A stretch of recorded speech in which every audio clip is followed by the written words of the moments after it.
was calling. Ooh, nice. Oh, yeah. I have to say hello to them. Hello, everyone. Hello, and welcome to Wayward Arcadium Season 2, Episode 2. Now, if you had a chance to watch last week's episode, sorry, I'm an evil GM. Sometimes when I do delicious, no, I'm not going to finish that sentence until we're 15 minutes in. Anyway, someone bookmark that mentally so I can tell you what the horrible thing I was going to say. Before we get too deep into this, I want to say a big thank you to Pengu-chan in the chat for that sub. Thank you so much. It's great to see the Celestial Penguin back in the chat, and everyone else that's joining us. If this is your first time, hello and welcome. If it's your billionth time, thank you. Let's do a quick introduction to all these awesome people that you see here, starting with Aubrey. Aubrey, tell us who you are, who you're playing, and what your pronouns are. Hello, I'm Aubrey. You find me everywhere on the internet at Magpin Cosplay, and I play Aurora Doyle, our local now witch inventor, and we both use she, her pronouns. Nice. I think I see the beginning of a hype train start. And I always have a rule: if the hype train hits level 5, I'm gonna do something crazy for the story. Maybe give a reward. Maybe have a big twist happen that I didn't initially have planned. Remember, so another time loot. Cop. You don't know me. You don't know my life. 2 of them. Yeah, 2 of evidently them. I don't, because the PJ guy I do would time cop in season 2. But here we are. Oh, you have no idea what I have planned. It's going to get good. But that being said, let's continue before I derail myself even further. Next up, we got Dusty. Dusty, please tell us who you are, who you're playing, and what your pronouns are. Hello, I am Dusty. And I am playing Baldwin Sanchez, Baker of Breads, Breaker of Time, Manslaughterers of Toms, and we both use he, they pronouns. Oh man, I'm seeing in the chat. It's like, fight me, PJ. Fight me. I will fight you with my love. Next up, we got Makai. Makai, please tell us who you are, who you're playing, and what your pronouns are. Hello, hi, good evening. Yeah, evening, right? Night, good night. Hello, I'm Makai, and it is gonna be a wild time playing for you tonight. I play Gritted D Stone Basin, our local cleric slash pegger of them's friend to anyone who can put up a not terrible fight, and connoisseur of fine beverages, such as whatever you got on tap. Love that. Truly the best drink you can ever order is the one you just did. Next up, we got Aki. Aki, please tell us who you are, who you're playing, and what your pronouns are. Hello, my name's Aki. My voice is shot to shit because I am the king of trivia. And I am playing Sarnai Yeltishma. His pronouns are he, they. My pronouns are she, her. And together, we will beat the shit out of PJ. We'll beat the ever-living shit out of PJ. I befriended PJ's other GM just to throw more enemies into his next encounter. And I did it all in a week. Come at me. You can only kill my PC. And then I just make a new one. Also, if you see, Fee will be joining us here around the break, so we'll get to see them soon. My name is PJ. I am the GM for Wayward Arcadium and Nat20 Productions official here on Twitch. My pronouns are he, him, and I'll be playing everyone and everything in between. And if you're wondering why everyone wants to, fist fight me with a bike chain in the Waffle House parking lot, here's the recap of last week. In the Waffle House, this is a main stage event. I'm so honored I get to have the main stage right on the grill. Ding, ding, baby, let's go. So here's what you make if you haven't had a chance to see it. It's the first day back in the new school year. There has been an entire summer vacation. Everyone has had very interesting and very dramatic summer vacations, but we don't go into that. No, we don't. But instead, we bring everyone back to the Arcana Miriam, where everything started off in their lives. And we're back to a new year of school. And it's great. We're going to new classes. We're meeting new teachers. We're seeing hints at some drama that may have happened. There's a grilled cheese cat. You know, it's a great time. They decide to celebrate their first day by going out and having a drink at the pop-up bar, as they should. And then there's this mysterious student that Aldwin seems to have very vivid memories of from their childhood. However, they know they don't believe they've ever really met them. But here's all these memories.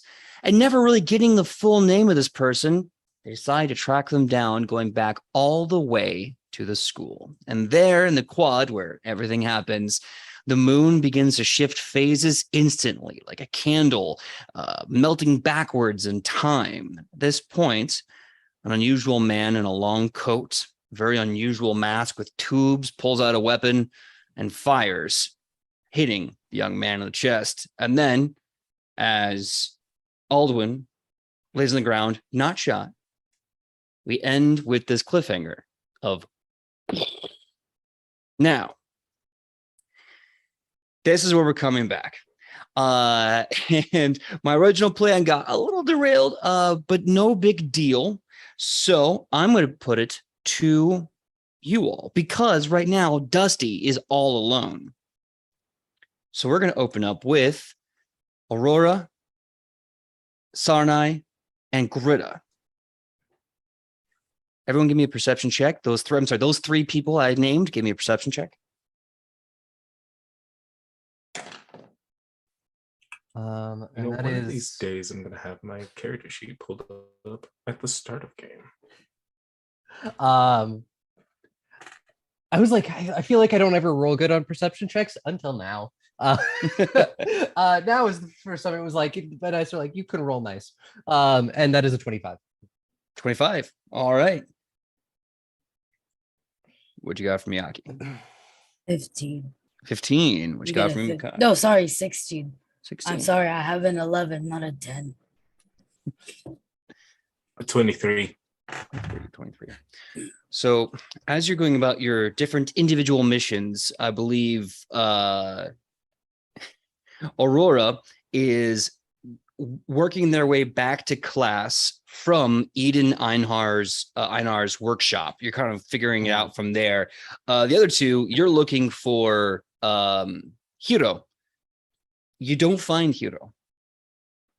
Long looking in the night, you can't find him. Sarnai doesn't hear this, but Kai and Aubrey, you suddenly hear the sound and crack of lightning and thunder. You don't see any bolt in the sky. You don't see any storms brewing. You find with any amount of skill, knowledge, or magic, no arcane residuals. And it's coming from the school quad. Oh, bad things keep happening in the school quad. Let's go take a look. What's happening at this? Oh, this is an accent. What's happening at the school? What's happening at the school this time? Loud noises. I'm sorry, I had my Aerodin pods in. I didn't hear shit. Got the narrative pods in. They can't hear. Oh my god. I don't know why I'm even looking for my boyfriend if my Aerodin pods are in. I can't hear that sweet, sweet music anywhere. Question for God. For PJ. Yes. Knowing my background, or knowing my mother, and having met PJ's sister, can I correlate that sound to a firearm going off? Yes, you would recognize that it may sound different, but the crack in the report is definitely a firearm, similar to the one that your mother uses. Whatever's going on, we should go. Do you know if Hiro has a gun? Why I would not trust Hiro with a gun. Exactly. I really wouldn't trust Hiro with anything sharper than a butter knife. But No, I don't. I do not think Hiro is carrying in that way. All right, so he's not packing. Then that. Let's just go. So while you're going off, I want to take a quick minute to jump in the chat and thank Queen's Court Games for all of the amazing gifted subs. And thank you to Forgotten Cuddlefish also for the sub. We are now, I believe, at hype level 3, and we couldn't do that without you. Thank you all very much for the subs. And apparently they're saying there's a song and dance. I don't know about that. I'll figure that out later. But yeah, so you start running to the sound of the gunshot. Now, here is the point where I say this part is up to you. Do you want to spend a hero point? All of you, your first hero point of the game, when you all start with, zero that out, or do you want to roll initiative?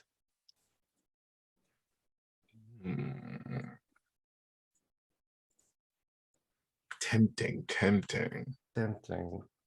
I don't know. I'm leaning towards roll initiative. Yeah, I'm feeling spicy tonight. I'm feeling.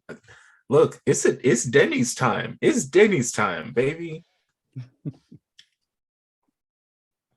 All right. So y'all down for an initiative. So really fast, we're gonna cut back to Dusty. Dusty, you see the man with the mask and the coat and this rather unusual firearm pointed at you. You see Tom on the ground, kicking and screaming in pain. And then the gun levels to you.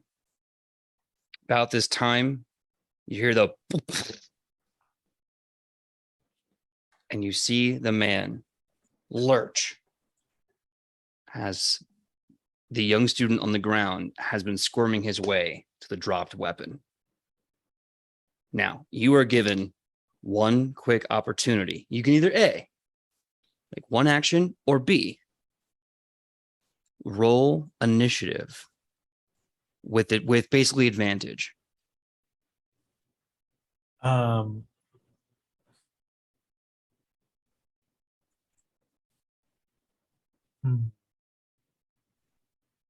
I think I'm gonna have Aldwin roll initiative, but thanks to a new dedication, I'm gonna be doing that by destabilizing the timeline, Ooh.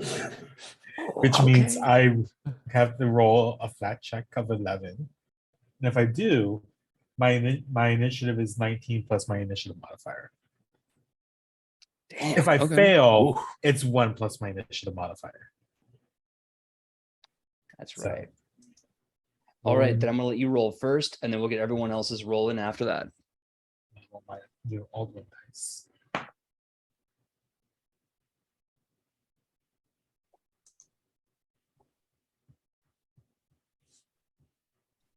I'm not going to accept a 1. I'm going to use a hero point. Ultimately, this is. Oh no. Yeah, that's what. Don't accept. Didn't you get ones. advantage? Wait, what happened? Well, this is. I'm using my ability. It's just a flat check.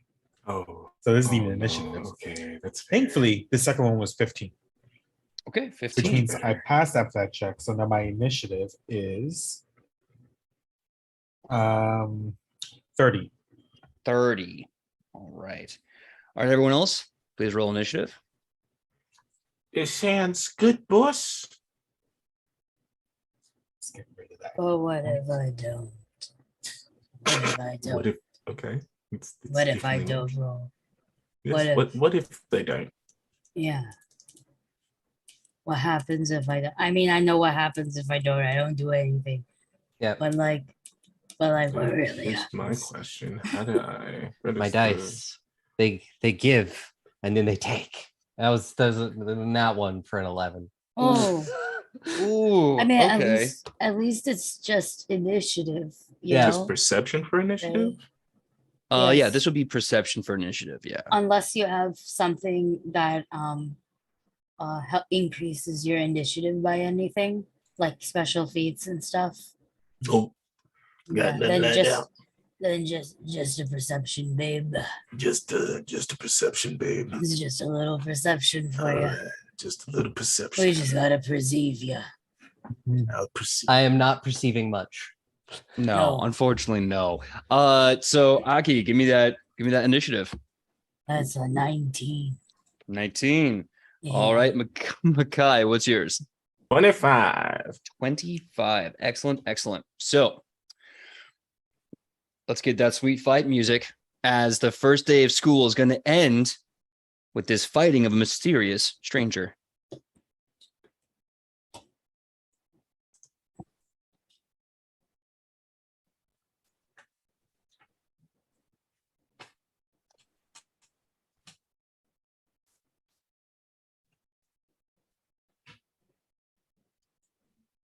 Hello? One It second. would appear that the end of the first day of school, will also experience some technical difficulty. Technical difficulty. Can't That's have a all show right. without something going off. So this gives me the perfect time to talk about One Piece. One Piece. Oh dear. Well, what we're going to do is we are going to just move forward and We- that was my bad. We're gonna move forward, and that's what I do. And when the fight music kicks in, the fight music will kick in. Until then, we're just gonna move on with the fight. So that being said, first off, the fight is Dusty. You seize the initiative, and you get the first strike. How far am I from this timey-wimey person? This rather unusual looking gentleman. You're about 5 feet. Oh, okay. I'm in the zone.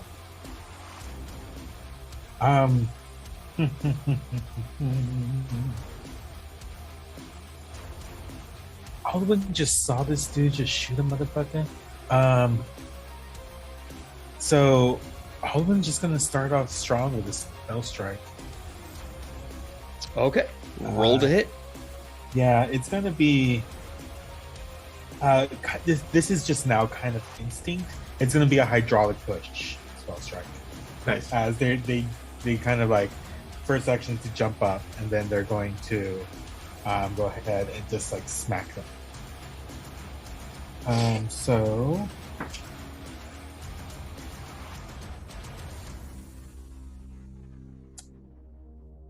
I am going to use Halfling Luck to re-roll this 2.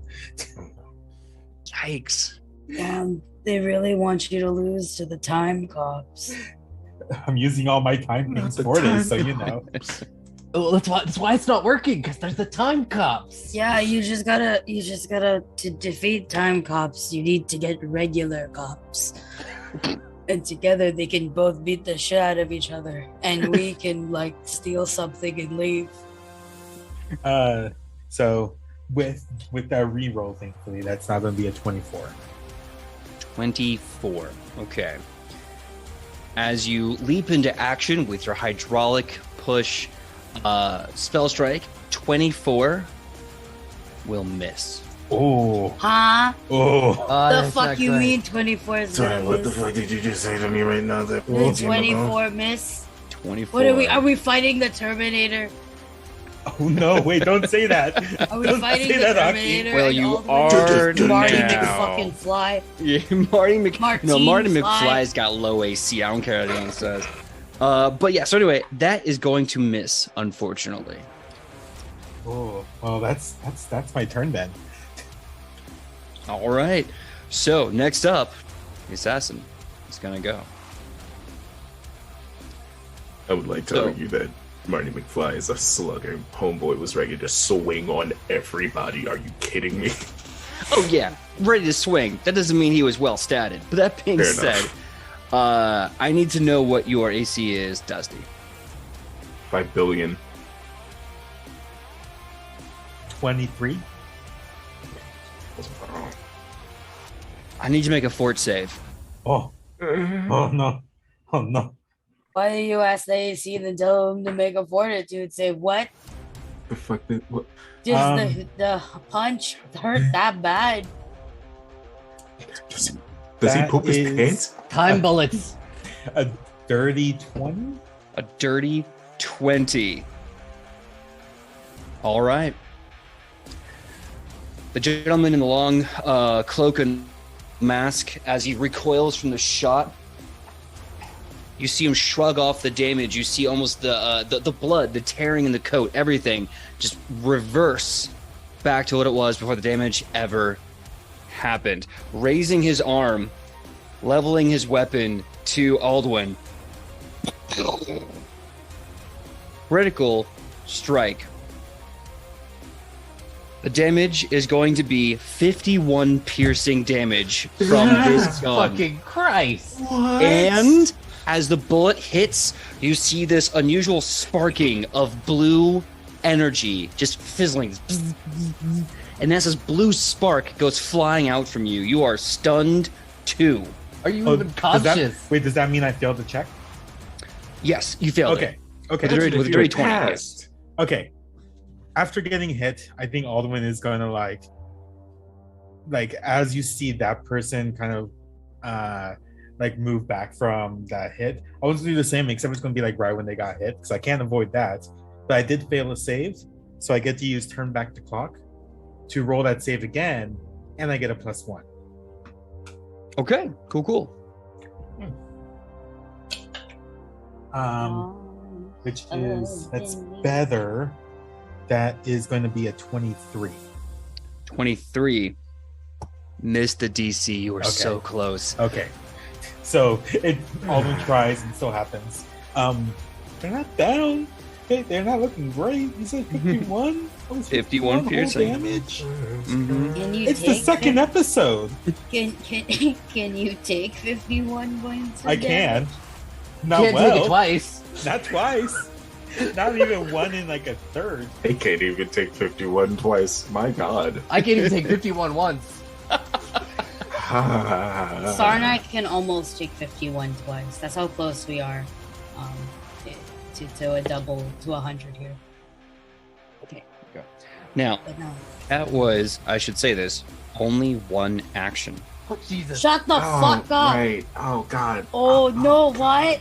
My bones. Oh God, my bones hurt. Why all of a that feel sudden. like 4? It hit like 4, for Oh sure. God. Game's canceled. I'm going home. You are home, though. I So- know. With an athletics check of 24, what is your fortitude DC, Dusty? It'll be 21. 21. All right, so he succeeds. Since you have been knocked to the ground, no, you stood up, so that's not the thing, but you have been shot. At this point, he takes this giant foot up, kicks you in the chest, and uses it to stomp you to the ground. You are pinned. With his last action, he reaches out his hand. You see this brown leather glove, and in the palm is this unusual brass orb. And you can even hear this like clicking sound as the gun that Tom was carrying flies to his hand, and with a quick reaction, he critically hits a 20 to shoot Tom. What? Bro. I just met them. Yeah, we didn't even know their name. Bro. That's just That's rude. not even their name, probably. It's definitely not. I'm just going to not roll a bunch of dice and say that Tom takes 51 damage as well, and he is a dying 2. Oh no. I think Alderman's like still like Bye, Tom. too reeling in too much pain to react. Yeah. And you can just hear this heavy, unusual breathing, like just suffering and wheezing through this leather mask on their face with these long tubes. Next up, Makai, you just come onto the scene. You see this long coat wearing individual with this mask with 2 guns, one aimed at the pinned Alduin, the other at Tom, who is now eyes rolled in his head, dying too. You're stuck between a rock and a hard place. You have Tom, who is dying, and you have Alduin, who could be killed at any moment, and you have this unusual stranger with these weapons. What do you do? Can I just spear tackle him? If he's like he's kind of pulling like one of these. He's like, Yeah. You know like what? a lot of surface area. Yeah, just like spear tackle him and just give Yes, him get off my best friend. absolutely. And I'm going to count them as flat-footed, and I don't think rules is written that affects the AC or the DC for this, but I'm going to make it effective DC for this. Go ahead and make a spear tackle. Gotcha. Would that count as 1 or 2 actions?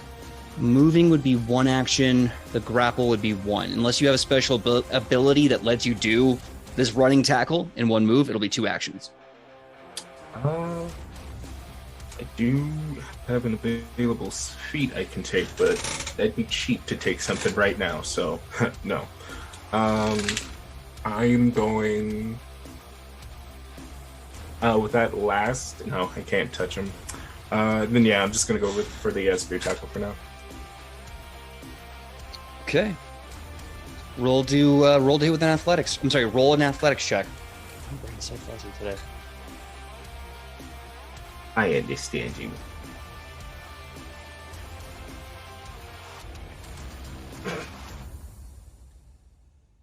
Come on, Your wait, phone work is with just me. blurry. Yeah, your phone is Work just with blurry. me. Work with me.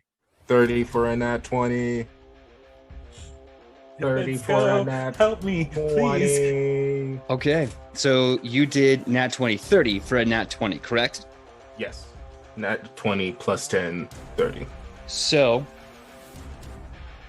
right, a coin for that. I'll do this. So you run, boom, you make solid contact. You can feel the stomach just like cave in, hit spine, and pop back. You can feel the wind coming out of this individual. You can almost hear this horrible wheeze being pushed out of the mask as you take them down the ground, disarming them of both their weapons with that critical. They are pinned, prone, and unarmed. You have 1 action left. What are you going to do? I can't reach Aldwin for a heal, can I?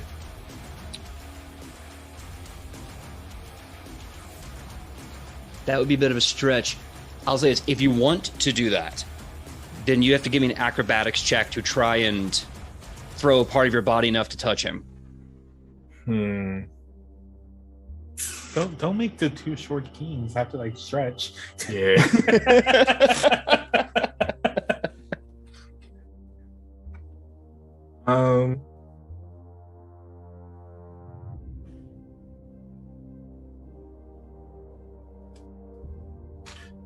I'm just gonna lock this guy down. I'm gonna hit my shield on his chest and raise my sword, and call back to the other 2.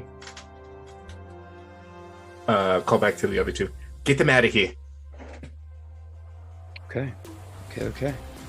Next up, we have Aki. Aki, Sarnai is just getting onto the scene. You see Grita spear tackle this man.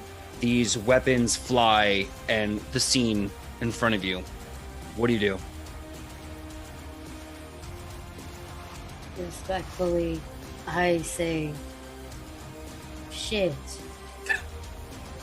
And, very quickly, for me, once again, could you please, like, paint, like, what I see here? Sure, let me paint a picture with my words brush. So, Yes, please. in the midnight of the quad with the moon giving light to everything, you see a tall gentleman about 6 feet wearing a long coat, a hat, and a very unusual leather mask with tubes. Grita has spear tackled them to the ground and pinned them. This gentleman in the mask is prone and pinned and disarmed. 5 feet about to the downed tackle, you see a very wounded Aldwin. About 15 feet in the opposite direction, you see Tom dying too.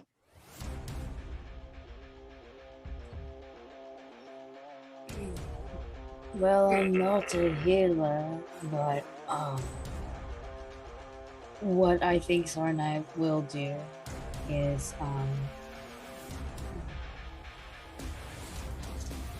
Aurora does not have the strength to carry one person out, let alone two. You just stop it. Aurora does not have the strength. Does not have the strength. It's, it's all in the knees, and your knees just snap, crackle, and pop. Yep. It's not the Rice Krispies that we ordered, but here we are. And Rice so Krispies I with guess exactly. And so I think I'm gonna use it's 2 actions. Ooh, I don't think Okay, would Naga and I be able to grab them both individually, because Naga is still a medium-sized creature, and just start yeeting? I do think we won't be out of the field at all, because it's still 3 actions. Even if I give Naga 2 actions, that's still 2 on me, and that's like, it's 2 actions I think to go in and just pick the fuckers up. But I think that's what Naga can do that. Pick up both of them with one with effectively her turn. Yeah, absolutely. Oh, can she in her current size, like being medium? Oh, she's medium at this point. No, it'll only be She's one of them. That's what I'm saying. That I was like, I don't think. I thought she's large for some I reason. will say, Alden's gonna say she will be large in like our next 2 level up. So you're not wrong. She'll be large soon. The noodle will be longer. it'll be But, leaning. Technically, I can make her large right now, but it takes 2 actions to do that. Gotcha. Which I still don't think is enough time to do so. So Okay. Alden will say weakly, but they're gonna look at you coming up and just like, get Tom. Tom. Yeah, just like, get Tom. Alright, I will trust in the win, because win is in Alduin, and just send Naga to grab Tom, who rhymes with mom, and get him out of here. And, All right. Give me an athletics check as Naga, just to pick up the as body and Naga. go. Naga. 1 second. It's having 2 familiars / eidolons / animal companions means that my pets section is really long. Real. Yeah. So long. I can't wait till next season where I make a 3rd. My job is to make PJs harder, and myself, of course, adjacent. Okay, never mind. She actually has way more than I thought she would. That's good.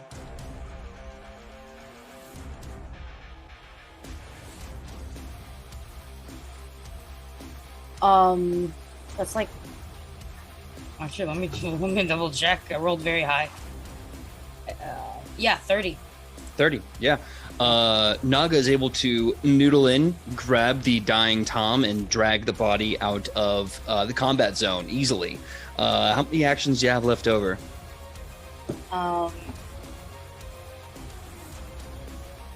Sending her in counts as 1, right? Mhm. Picking him up counts as 2, and then coming back counts as 3, so no more. Okay. It's me commanding her to do all of that. Cool. So yeah, with those 3 actions, your turn is done, and Tom is out of the firefight. That being said, it's now Aubrey's turn. Aubrey, you got Alduin badly wounded in one area. You have Tom dying 2 in front of you now, and you have this very unusual gentleman being pinned by Greta. What do you do? So I was like, okay, who's closer? And how coherent are my thoughts right now? I did really badly fail that drinking roll. That's a good point. Yeah. So and so because I was like, because I did fail, so I'm like, I don't want to attempt an actual medicine check. It's fair. It's not going to end well.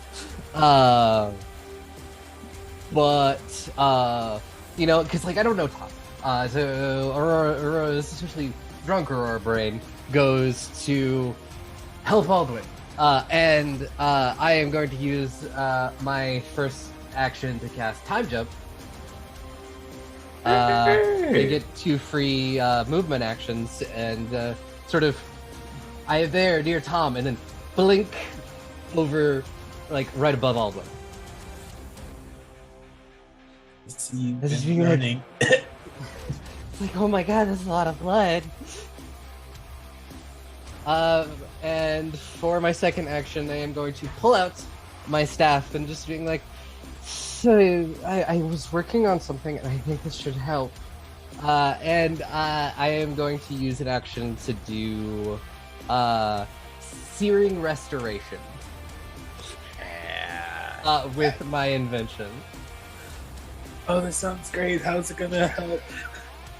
I start like fiddling with the staff, and like you watch as like the part of it's just like spinning and things like that, and then it essentially is it gets very, very hot and vaporizes some like healing herbs that are like in the part of the invention, and then I also touch the thing that is burning to you to heal you. That sounds great. Ah! And then I have to make an unstable roll for my invention. All right. And it actually stays okay. I rolled a 19, and I had to get a DC 17 for it to, Yeah, for it to get not. a deceased. uh, Deceased. But you heal 3d10 damage. Oh wow, Nice. nice. Yeah, Nice. this thing is really great. But there's really a chance that I maybe only could use it once per hour. It's very fair. Do I take initial damage? No, you don't from that? actually. Good. You won't take any. But if you are bleeding, you can make an immediate flat check to see if you stop bleeding. I mean, I'm bleeding, but I'm not bleeding condition. Yeah, it's a weird thing of like you're bleeding because you should be, but you're not bleeding like mechanically. Yep. That's fair.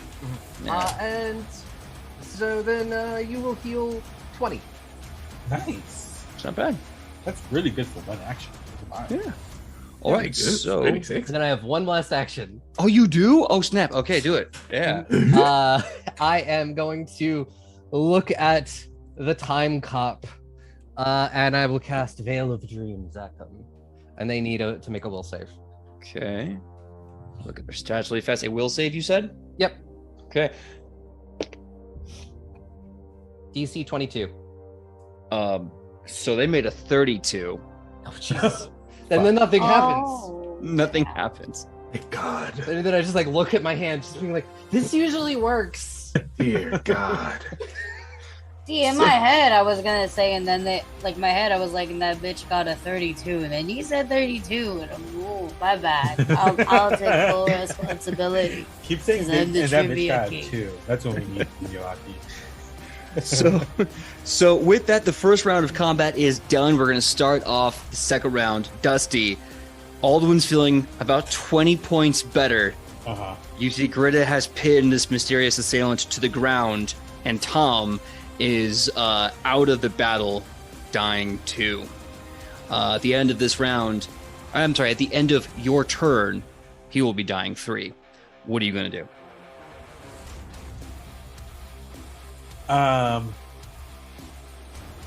Gonna get up for half my movement.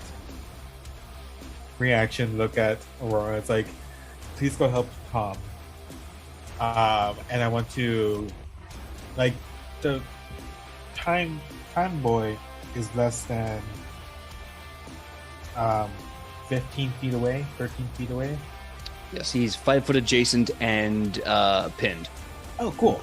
Great. Then I want to do that, and Alwyn is going to go over and I want to try to kick away one of their guns and then also take off the mask. Okay, so I'll say the moving the gun is going to be one action to interact with that, and then the taking off the mask is going to be one action interaction. So click clack for the mask. I'm going to need an athletics check to rip this off or to fidget with it to get it off. Okay. What a second. I'm not using the old device in this stop. That's better. So with athletics check, that's going to be a 25. 25. So you kick away one of the weapons. They go spinning off into a nearby bush in the quad. You grab the mask and you find that there are like latches and buckles on the side of the face, just absolutely cementing this on the skin. But you're able to basically, with the sweat of this character and your hands, just rip the whole thing off. A robot.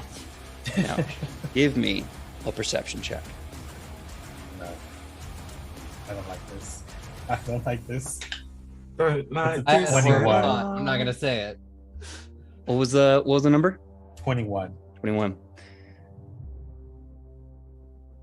A really big scar goes across the neck and up to the chin line, almost like a big U shape. You see a big scar going across the nose, and just damage, burn marks all over the face.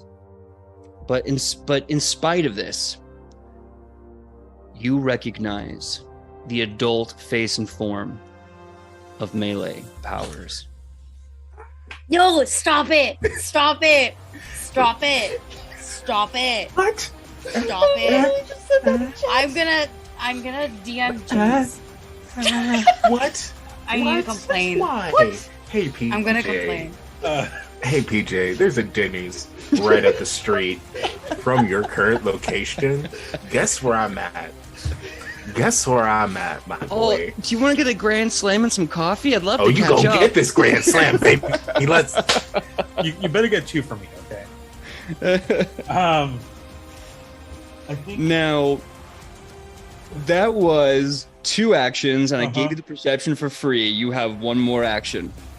I think literally in the midst of all them pulling it off, they're literally saying, "Who the fuck what are you?" And then they're just gonna stop like,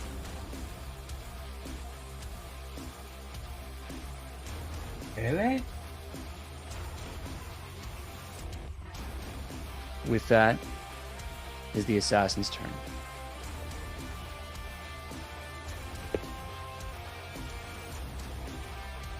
You hear this heavy, belabored breathing, just.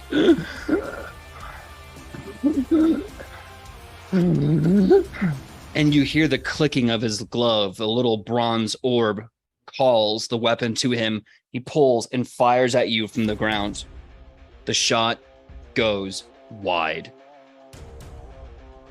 You remove the mask. He fails a fortitude save. You see his eyes start to roll back into his head as the veins of his neck bulge to try and get oxygen to his brain. He goes, and the last thing he says before he inevitably loses consciousness is, the end always started.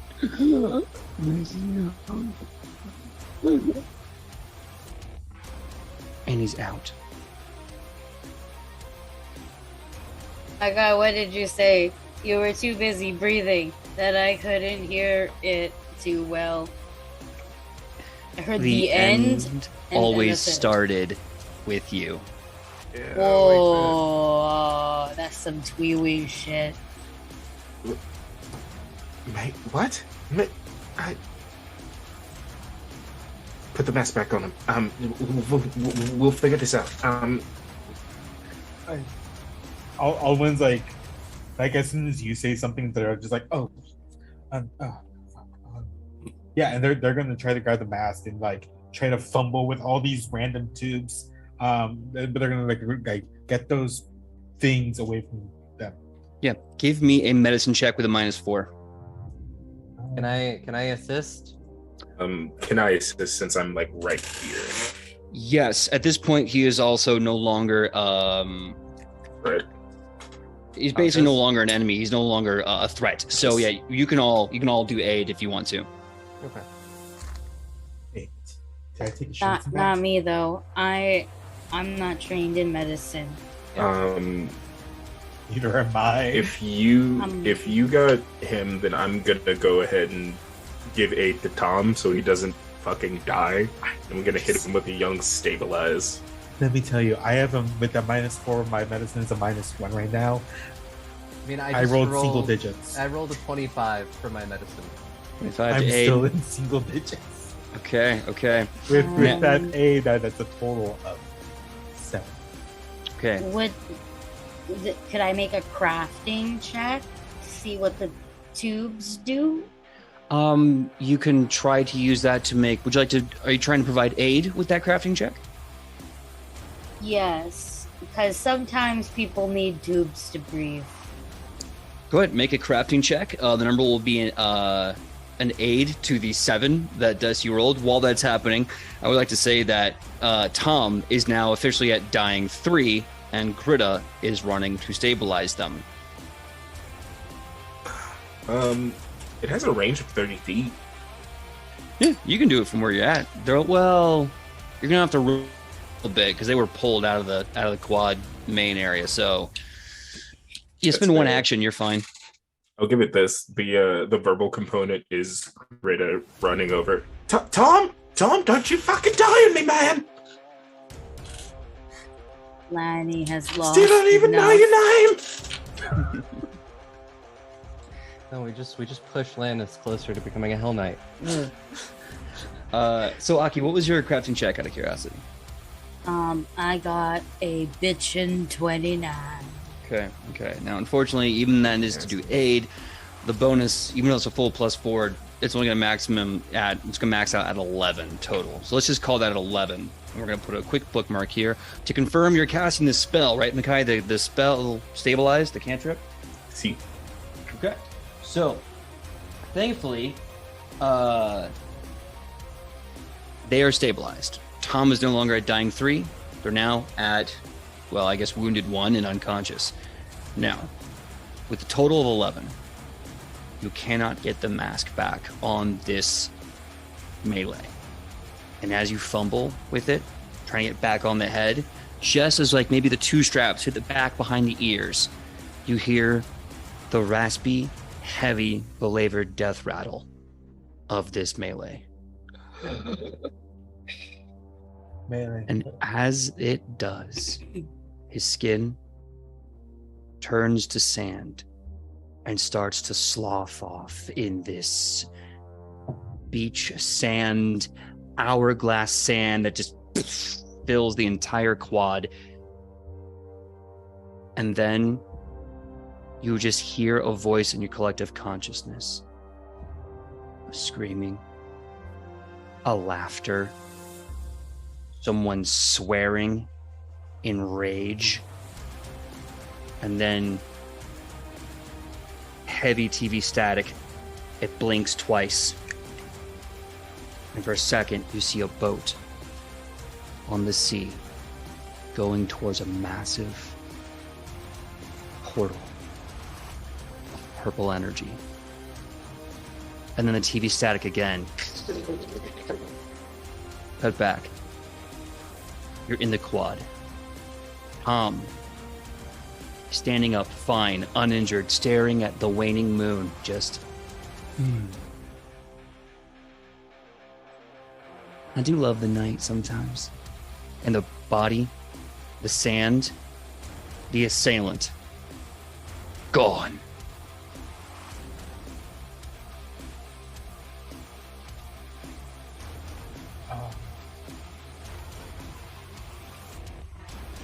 Are we all still here? Yeah, you are in the exact positioning your body was in before the TV static came in. But none of you are injured. None of your spells have been spent. You feel exactly how you felt just before you ever chased down Tom. But now you're here. Do we remember this? Give me a perception check.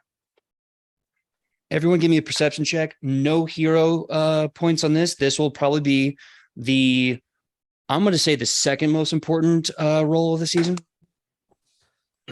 All right. It's episode 2, you stupid himbo bitch. Come at me, bro. I'm going to chalk this up to being drunk. That is a 2 for a 12.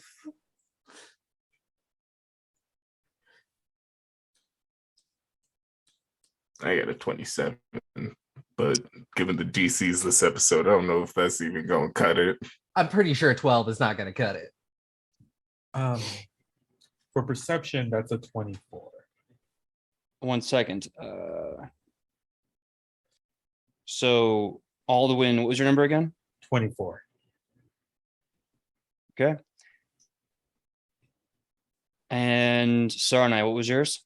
I want you to suck my dick and balls. That's like a nat 20 for 31. All right. I love how much you hate me this season. This is so juicy. You're so nasty. You're full of rabies. I'm You're full of the rabies. Yeah, full of the rabies. The raves. When we get Fee in after the break, we'll do something. I'm seeing the chat right now. It's like, hey PJ, that was definitely something amazing. I'm gonna fight you. And Lots of I'm going to sorry. fight PJ in chat tonight. Square up. It's okay. Wait, what? So Yeah. you are looking at Tom, who is now looking at the moon. Dusty, you remember that he was looking at the moon before the moon grew into a full moon and the assailant attacked. You remember the fight. Greta, you remember the fight. You remember tackling someone. You didn't quite get a look at the face, but you remember you tackled someone to save Tom and Aldwin. Sarnai, you remember everything, including the face and the person that it belongs to. Unfortunately, Aurora does not remember at this time, and all you have in this night sky is a thin crescent moon and an uninjured and very happy to be alive Tom. Wait, What do you do? does Alwyn not remember who the face was? I'm gonna two-face this 1 second. Yeah. Call it. Tails never fails. Tail never fails. Heads goes to bed. Yeah, You don't remember the face. Fuck. Alwyn's gonna run up to them, just like run up to them and just kind of like grab their shoulder and it's like, "Are you okay? Are you okay? What happened? How's my head hurt?" You said that to Tom, correct? Sorry, I lost the audio for a second. Tom, yeah, sorry, yeah, Tom. It's like, they're saying like this, like, what happened? Like, why is my head hurt? Tom looks at you, kind of shocked, with a big smile on his face. Aldwin, I've been meaning to talk to you again. It's been so many years, man. It's good to see you again.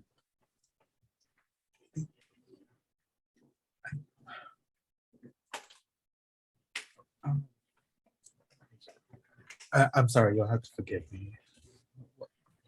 What's your name? It's Tom. What? No, Greta, don't you remember? I thought I told you my name. We were like 3 months together.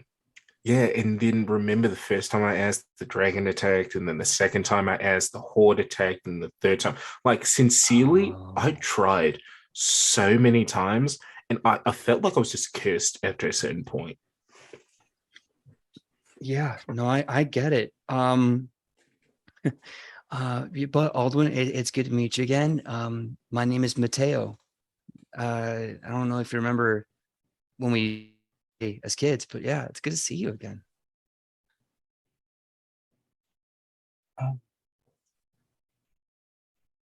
Mateo. It's and Alwyn's gonna kind of like friendly, but kind of like pat the spot on their chest, probably where they got shot. And just it's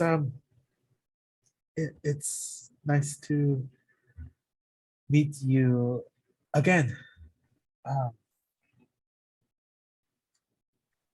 This is going to be a strange question. What's the last thing you remember from before I just walked up to you and introduced myself again? That's a good question. I was down in Absalom proper. I was getting some drinks with some of the other college students, just celebrating the first day. And I just thought to come back because it was getting kind of late. And I've just been staring at the moon because it's such a good moon tonight. All right. Okay. I oh, I'm sorry. I'm having a very weird night. I would love to catch up, I guess, some other time. Just just I just yeah, no, yeah. Hey, Greta, would you mind if you help me find our friends? Yeah, we should probably hunt him down. Yeah. And you realize you see Greta immediately remember something, and then their face just falls. Yeah, just Mateo, stay safe. Yeah. Yeah. And I'll catch up with you some other time. We got school tomorrow, so I should probably go back to my dorm and get some sleep. Yeah, no, yeah. You get to make it okay. Do you need someone to go with you? Oh, nah, I'll be fine. Come on, a campus full of adventurers. Who's going to be dumb enough to try and do anything? I'll be fine. I'll be safe. Were you not here last year? Did you miss that whole? No, all right. Oh, you mean when everyone attacked? Yeah. Hey, last I checked, we still won, right? I'm gonna let you have that. I'm gonna let you have that one. I'm gonna let you have that one because of everything that just happened, and I'm tired. Okay. Yeah. Cool. All right, everyone. It was a pleasure meeting you. It's a pleasure seeing you again, Greta, and Aldwin. I definitely look forward to catching up with you. All right, I gotta go.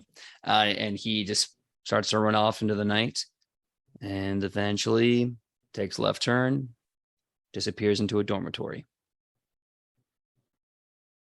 I imagine Aurora's just sitting on the ground, just stroking, just giving Pebble lots of belly rubs and stuff, and just being like, just this normal drunk person, thing. And it's just out of it completely. He hasn't even realized like weird things happened. Greta turns to Saranai. Do you need help getting home? Do you want me to carry you? Are you good? So I think majority of this interaction was Sarnai, who is still inebriated, probably though with that juicy 31 would nat 20 late related 31 would probably have sobered up some bits, like we just jumped straight to hangover. I feel like, just jump straight to the hangover migraine. Yeah. I mean, y'all are doing time magic. I can do time magic too with the power of criticals. And just, it's not even it's not even like a fun magic. I'm just forcing a migraine on myself is what I'm doing. And I think Sarna was watching Mateo for like the whole interaction, I want to say. Really committing this part to memory before looking over at Greta and just going, oh, I actually think I prefer the demons from last year. Yeah. Those made sense.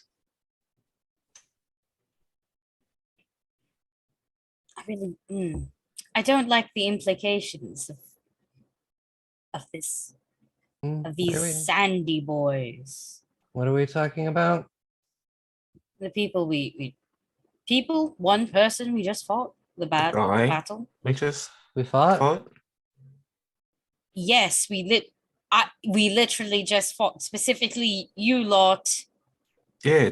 Oh, and I got him out. Rory, you you like saved Alduin. It was a total clutch play. Last I remember, we were just looking for Hero, and we stopped here in the quad to talk to not Tom, Mateo. No, And then I sat down, and then Pebble was very cute. GM, Wait. I'm smart. Can I be smart enough to put this together? Smart enough to put what exactly together? That there's some multiverse hijinks afoot. I will let you have any theory, thought process, whatever you or Sarnai want. You're allowed to have that. Absolutely. Okay. I think Sarna will look between you both specifically, and then we'll look directly at Aldwin and go, then what do you remember?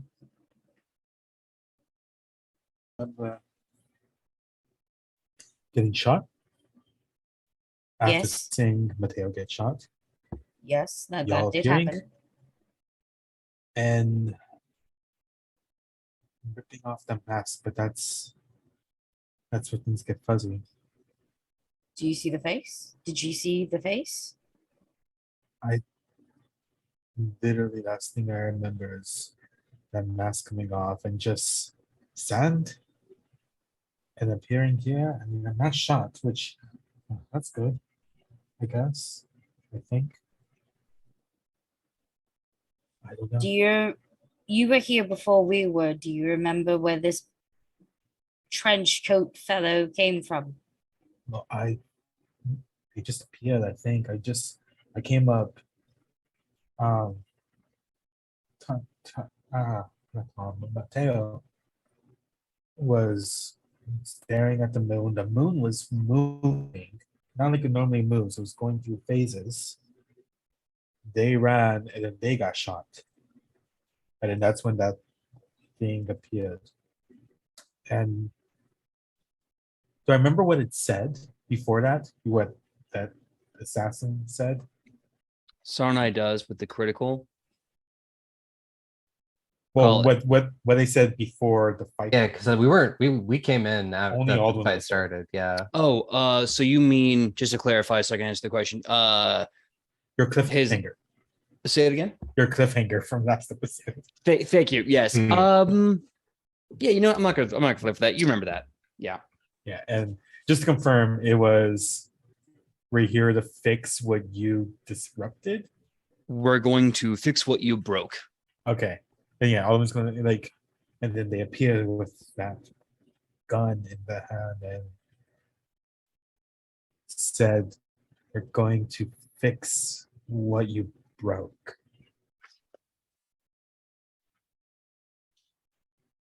Weird.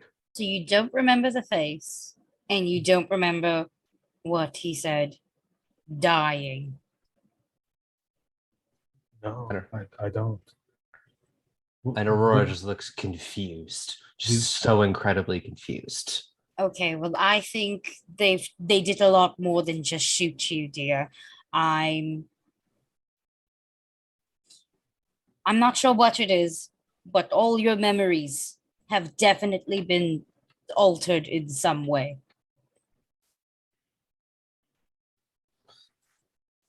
Okay, because there was a fight.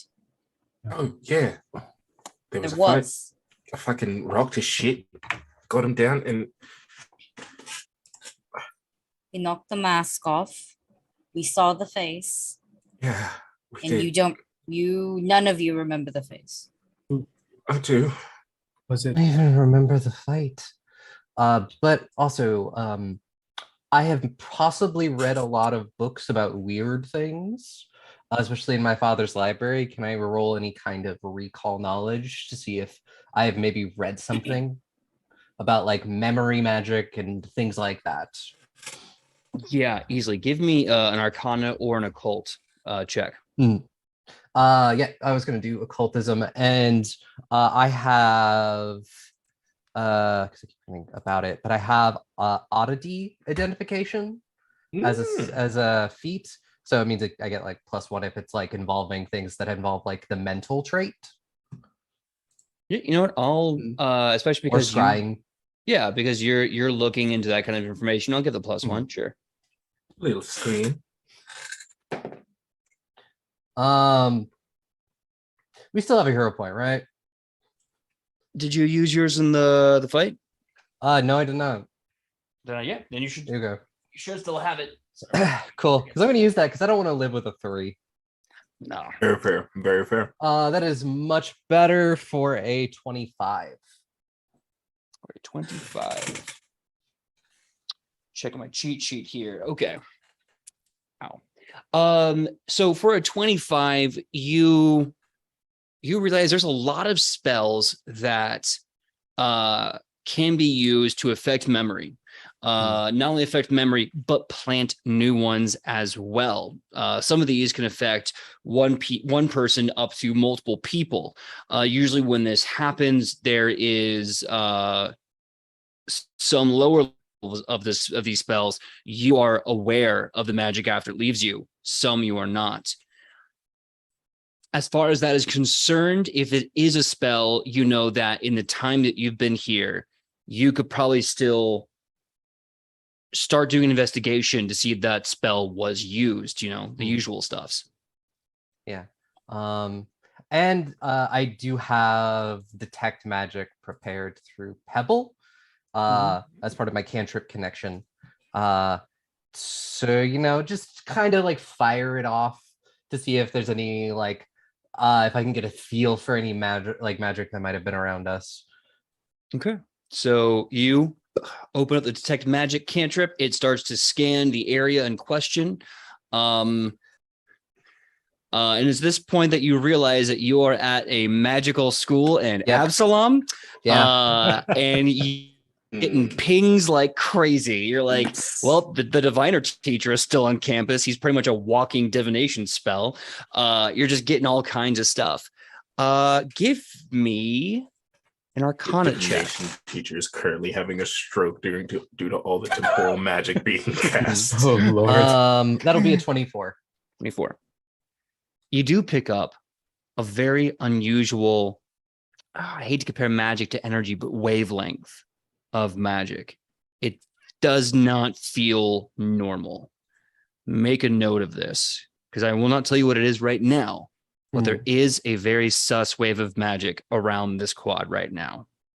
I think around this, Aldwin's gonna be like thinking, like trying really hard to think about the phases. Like, oh shit! Wait, one second.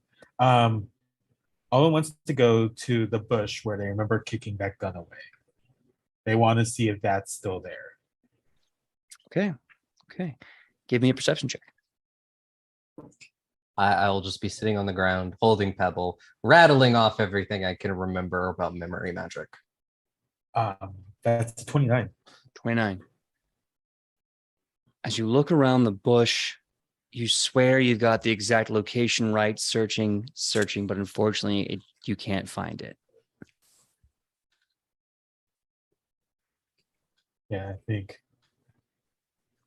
And then Olive runs back and just kind of like splats on the ground, just like arms and legs out, just staring at the sky. Just like, yeah. Again, I don't remember the face. I remember kicking the gun over there. It's not there. At least I assume it was a gun. I don't know what the fuck is going on.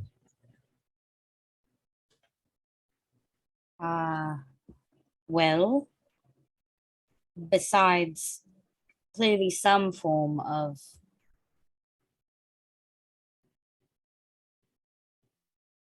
memory magic, that's what I'm just going to call it for now. That's what I'm most familiar with anyways.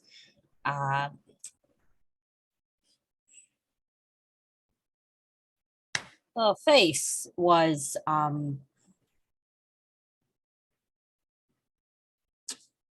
well, let's just say we put him in the ground for a 4th time. And so I really want to also check in on my boy. I think Alwyn shoots up into like a 90-degree angle, just like, what? Yes, it would appear that a future melee shot you and then turned to sand while saying a rather hauntingly specific line.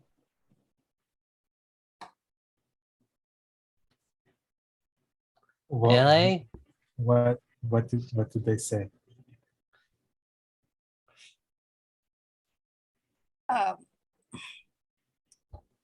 The end only started with you.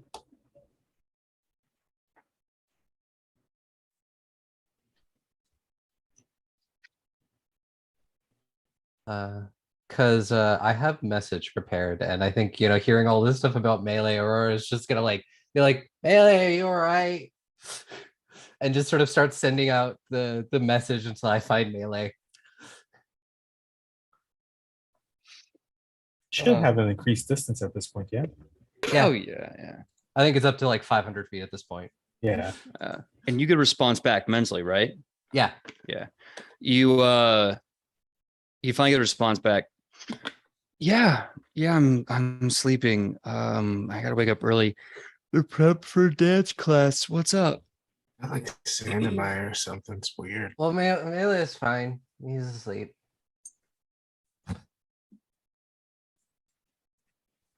He's very, very tired.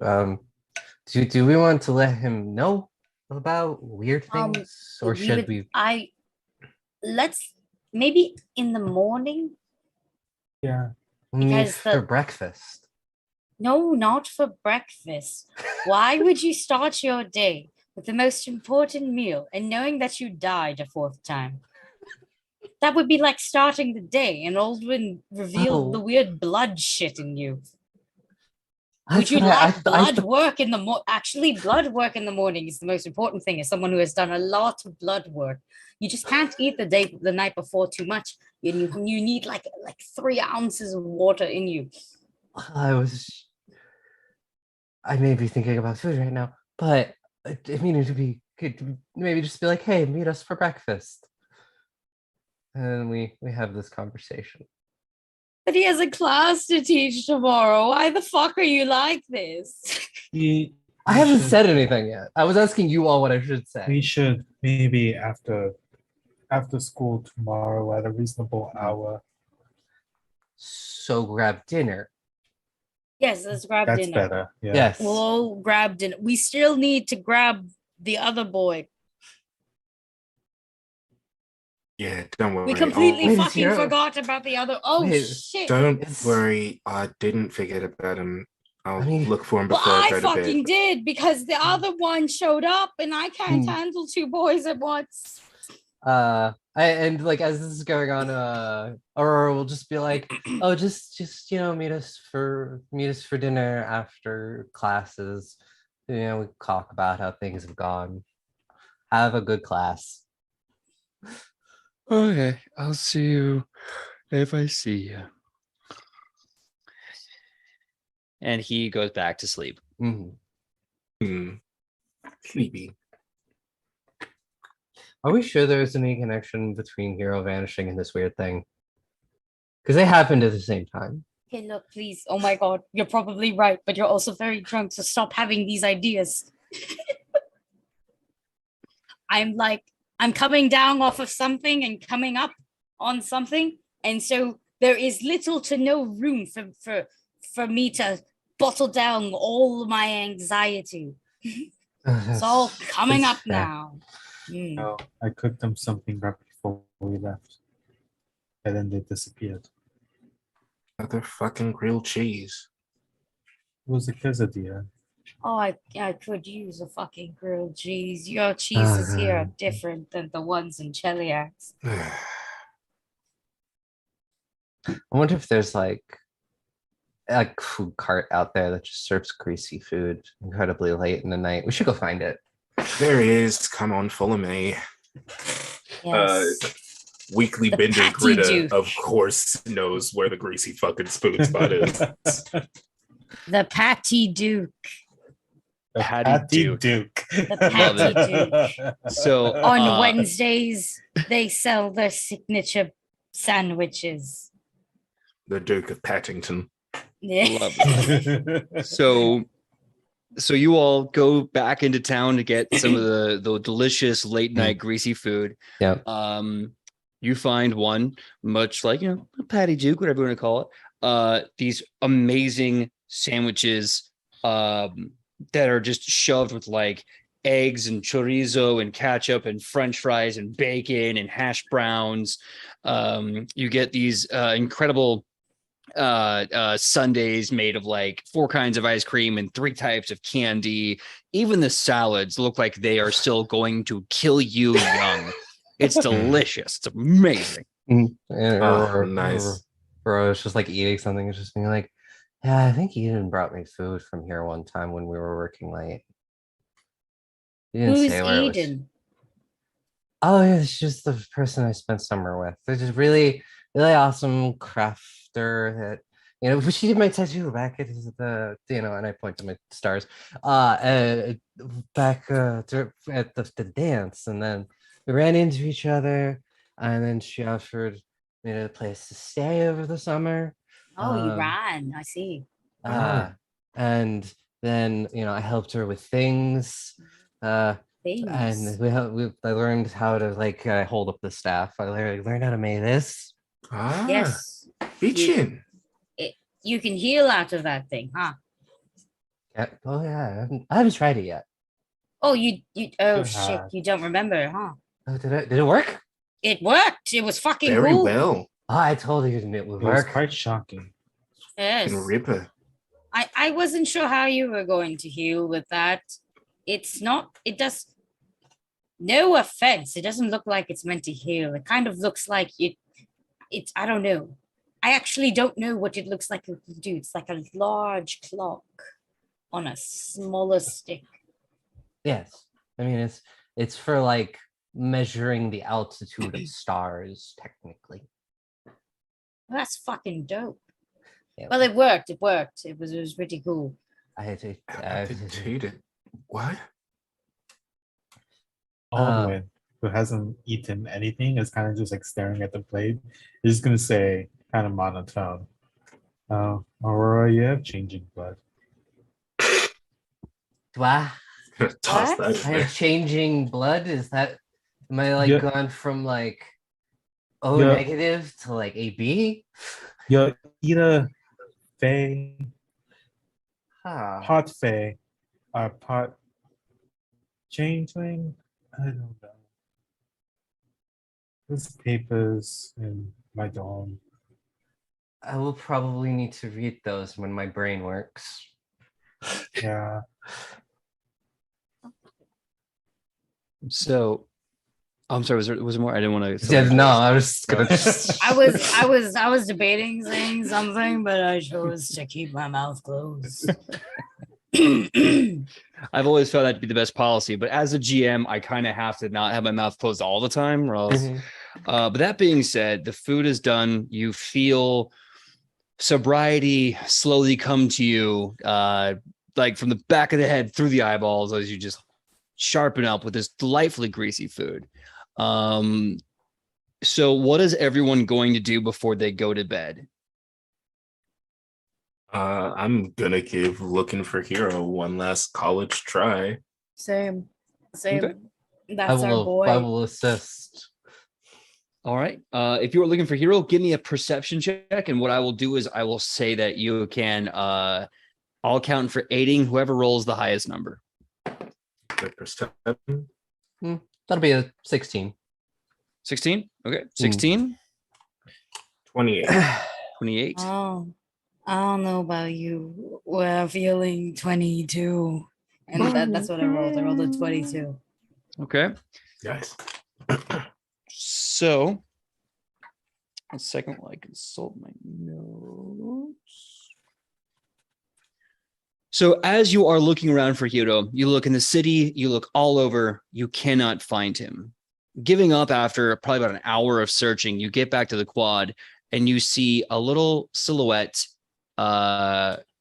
eventually kind of drunkenly skipping their leg, trying to get purchased on the side of the outside of the dorm until finally, boom, boom, boom, stumbling into their room. You see Hero stand up, close the window, wave, and then just drop where they are, going to sleep.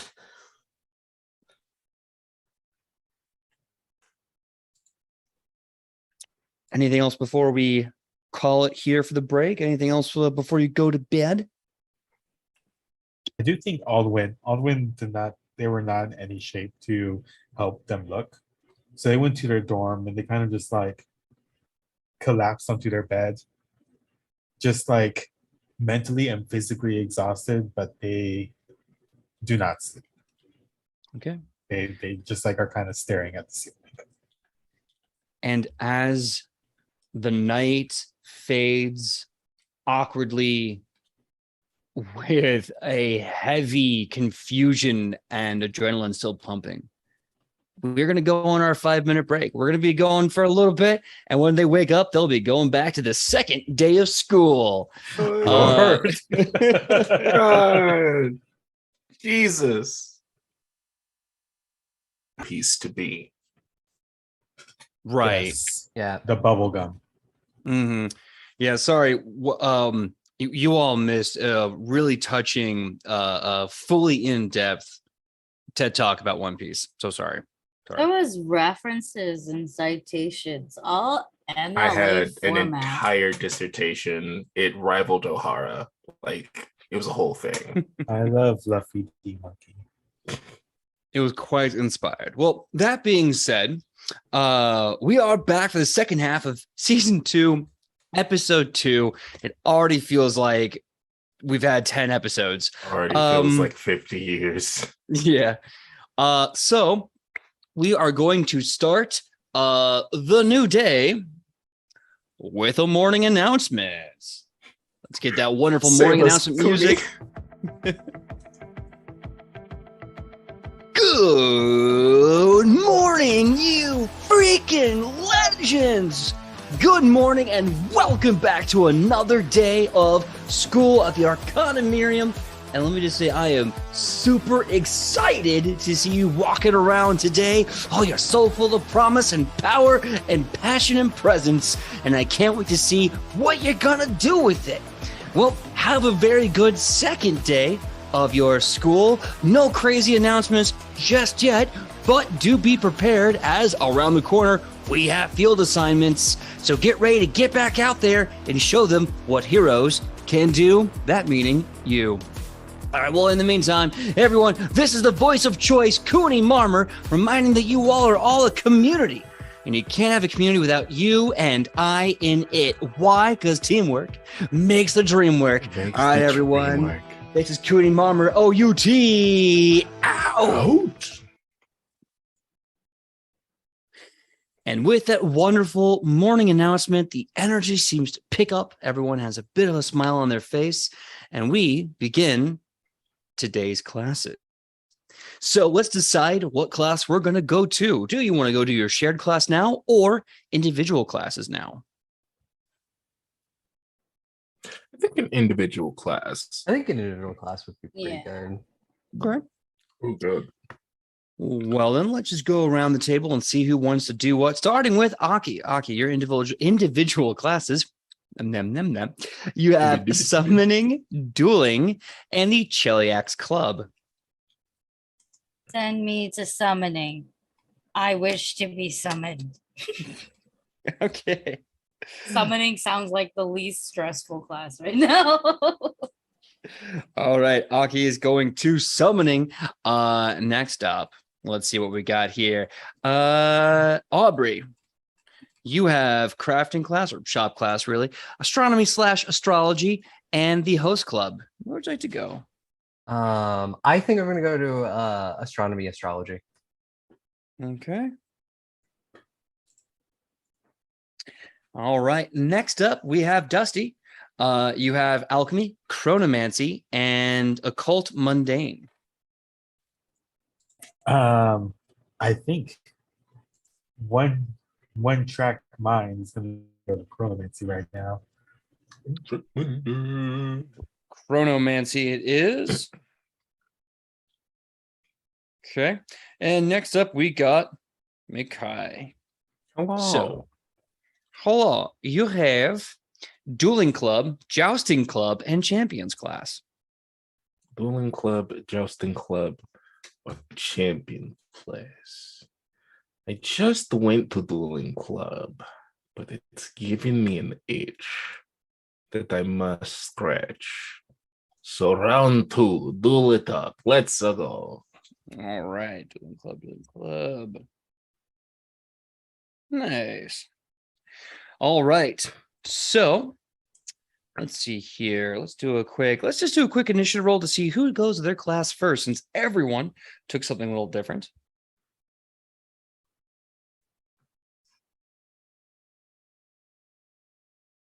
That would be a 27 for me. Okay.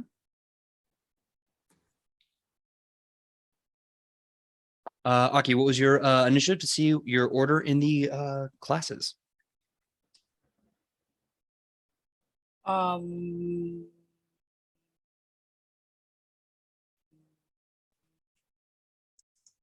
don't want to go first though. it's an at 20 again, so like 31. Okay. You know what? 31. Maybe I could go first. Actually, that's I okay. feel like was on that I was- 20, you get to pick where you go. Mhm. Okay, 31. Okay, 31. Dusty, how about you? 24. 24. Nice. Mikai, what was yours? 26. 26. Okay. Look at us. So not bad. Us. So we're going to start off with Aki. Aki, it is time to go see Remy Mordio in the summoning class. How about you give me that roll right now? Your choice, arcane or yeah, let's go arcane. Let's do that. I don't think there's Yes, I was another gonna- choice for summoning roll. Yeah, it's very magic. So Very magic. arcane makes sense. Or arcana. 27. 27. Yes. Okay. So you go to class. You seem to be having a pretty good day. Remy Mordio is first of all, locks eyes with you, clocks you immediately, and you see like an awkward stiffening. And then they proceed to go about their spiel about how summoning is a contract art. It is about basically putting something into service, and it will get something from you and you'll get something from it, and there's this kind of relationship, yada yada. And the whole time, while everyone seems to be paying attention to him, you can't help but feel this creepy, like you're being watched sensation.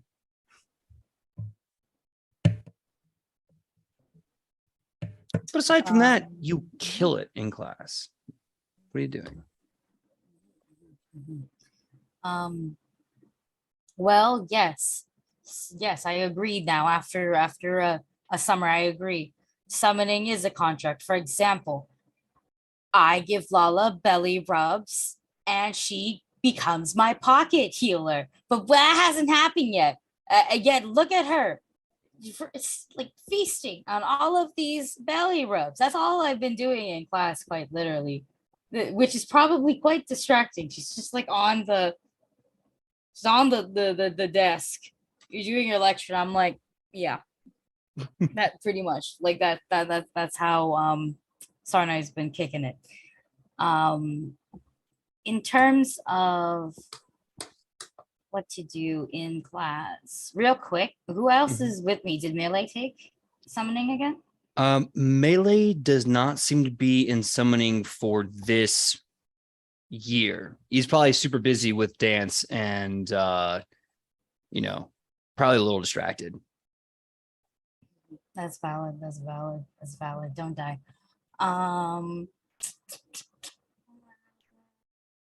Okay, I'll just go chill with the teacher then. I'm sure he'll love to chill with me after how we ended our final year. That's it. That's all you want to talk about? Yeah, kind of. Yeah, I mean, honestly, the closer you get to Remy Mordio during class to kind of like hang out with him, get his vibe, the feeling that you're being watched gets scary stronger. You almost keep looking around the room. You can almost feel there's something looking at you, but you can't quite clock it. Could I wait, let me see if I even have it prepared. 1 second. So while Naga's here, Naga has like vibration sense of like 30 feet. Does she pick anything up? No, she picks up nothing. Okay. I don't have this prepared. Never mind, I guess. And I feel like the what do you call it? Excuse me, an Arcana check is probably not the best way to go about it in a magical school, in a magical class, where there are other magical moving objects, being animals usually.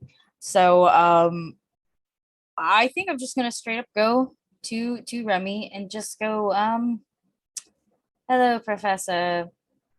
How was your summer? Hello, Sonai. Yes, hello. My summer was very adequate. I spent it researching new possibilities. What did you do with your summer? I spent it in court.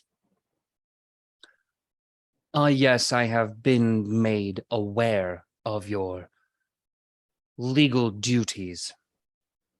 All of them? Well, most of them. I see.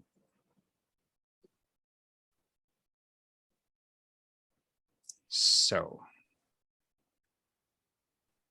I get the feeling that I'm being watched. you are the great Sarnai, the scion of Kalmund. You are always being watched.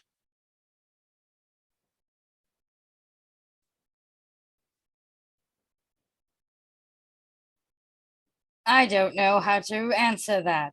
I do not have a retort prepared. You've won this one. You are doing better in class. I can see that while you are still not understanding the power dynamic, you are very astute. And they point to, he points to Lala. What do you mean? I understand the power dynamic clearly. I've lost in that case as well. This little one is clearly the better of everything in my goddamn house. She has easily won everyone over, including my father. Kalmund, you say? Yes, weak to puppies. Remy walks up to Lala, who I'm sure is doing that adorable bark that puppies do. And like they want to play, but they're scared. They don't know what's going on. Remy just full drops down, stares at the dog. Can Lala give me a will save? Will save? Jesus Christ. I have Lala's stats. 1 second. Lala,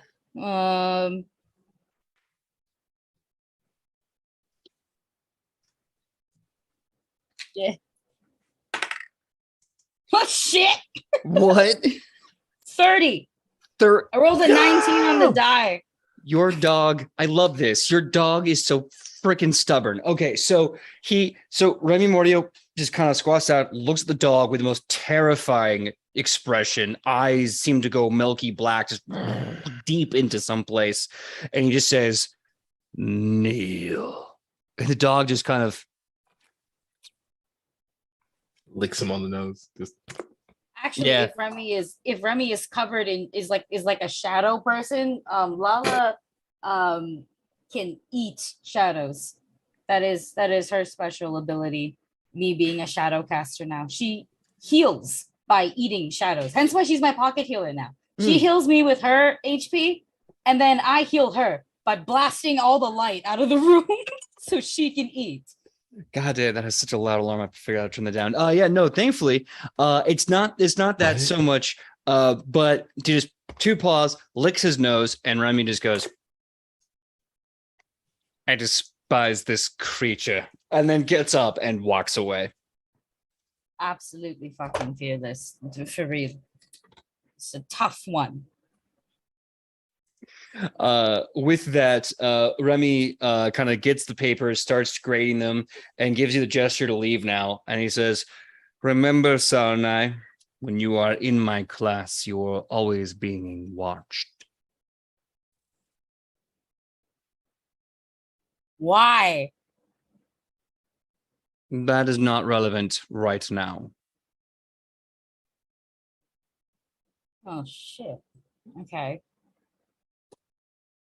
And there's like nothing like that I can pick up. Give me a perception check.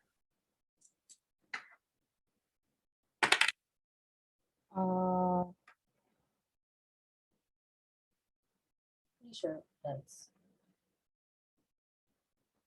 23. As you leave, you hear a faint, almost like you're not quite sure if it was there or if your mind was playing tricks with you, but you hear this kind of as you leave.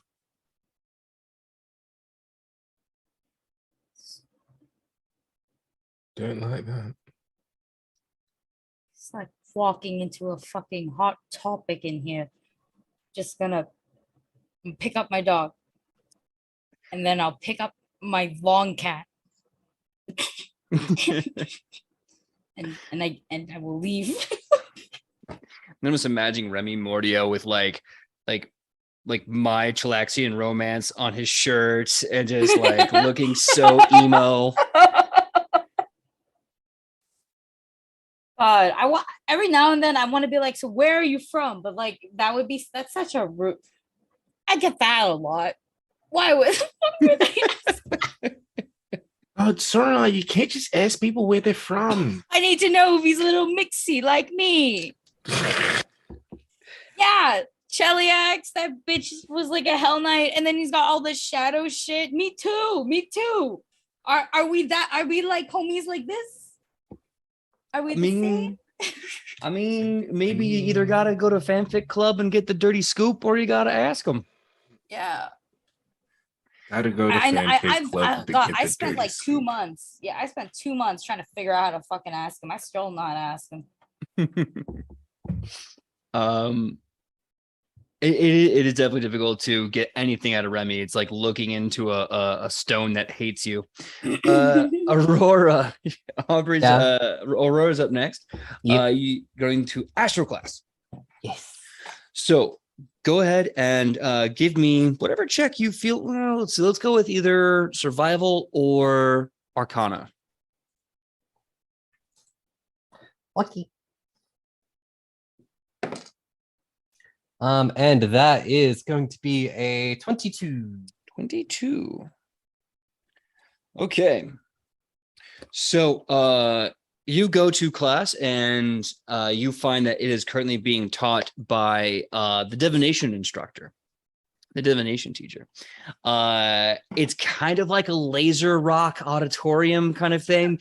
All the chairs are like at a 90-degree like kicked back, and you see there's this amazing massive bronze device in the center of the room and this crystal dome structure.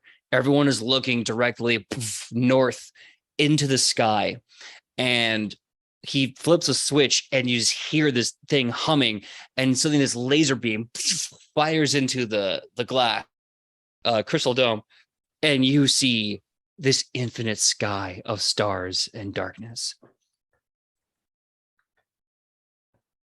Aurora is just stars in her eyes, very, very excited and taking all sorts of notes.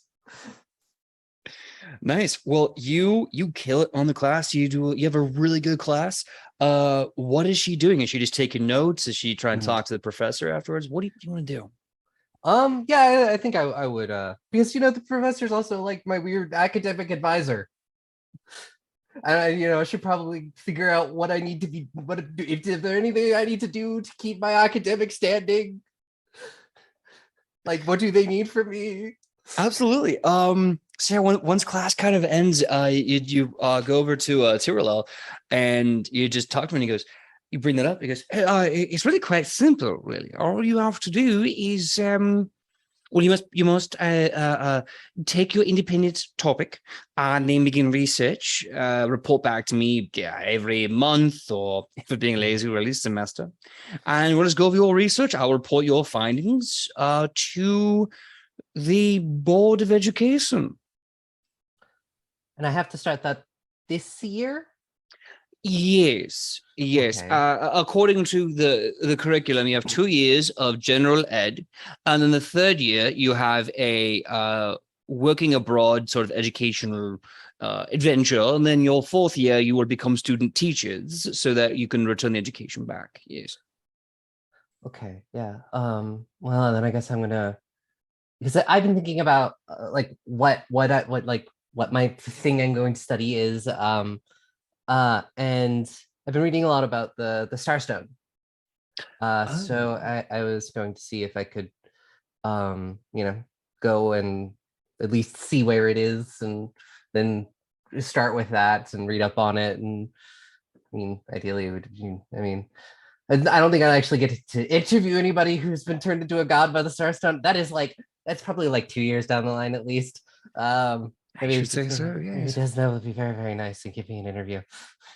It would be very nice, very smashing. Crazy things have been known to happen. I will say this though.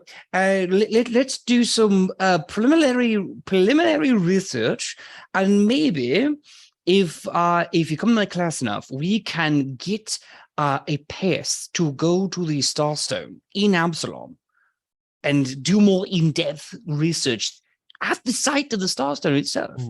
Because I've been reading a lot about, how Caden Kalian just went on a dare and just touched it and became a god. Like, how does that happen? Oh my, that's a very good question. How does the Starstone choose people to become gods? I believe it is more, and this is just my own personal theory. I'm not a religion teacher. I have to go talk to Quentin Zellus if you want to speak religion. But I believe that it is the will of the gods themselves, either is by courage and proactivity, or some random metric by which the other gods through the Starstone finds you and deems you as such. In this case, Caden was, shall we say, vino bravado.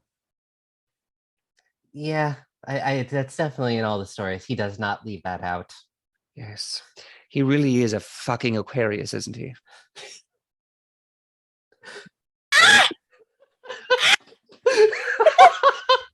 Shit! Shit! Oh! Oh, he's a Virgo! He's a Virgo! We do this! Ooh, we out here tonight, lads. We out here tonight. Ooh! We got the God star chart on lock. But yeah, I will work at figuring out. I will read whatever I can, and hopefully we can take a look at it, and so figure out this will be my avenue of study for now, I guess. Yes, of course. Oh, and let me give you a small bit of assignment. You see, there's this old saying, as above, so below, and so below as above. There's a lot of really bad interpretations of this, but I believe that the best interpretation that I read from an Absalom writer years ago is that they're both one and the same. The divine and the fiendish in the mortals. Sure, we're on different planes, of course, but we are simply one of a greater whole. So you might ask Theo, if you wish to better understand the gods, better understand the fiends, better understand yourselves first, and then find reflections of that in the gods. Yeah. So here's my assignment. I'm very pontificate tonight. Get everyone's astrology signs. Figure out who everyone is, and then report back to me why you think that is. And then we can capitulate that about the gods themselves. Yeah, I can do that. I'll start with my friends. Smashing idea. Wonderful. Well, until then, and your white light comes shooting out of his eyes and mouth, and you just kind of see he's once again having another vision. And comes back. Until then,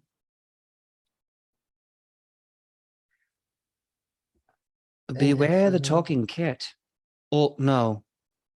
Beware. Look for the talking cat. There it is. Yes. Look for a talking cat. Eventually it'll talk. You know, cats are very shy. Okay, I will make a note of that too. Wonderful. Well, you heard the bell. It's very loud. Yes. So why don't you go about your business with your next class? Toodles. Yes, I'll see you around. All right. So next up we have Makai.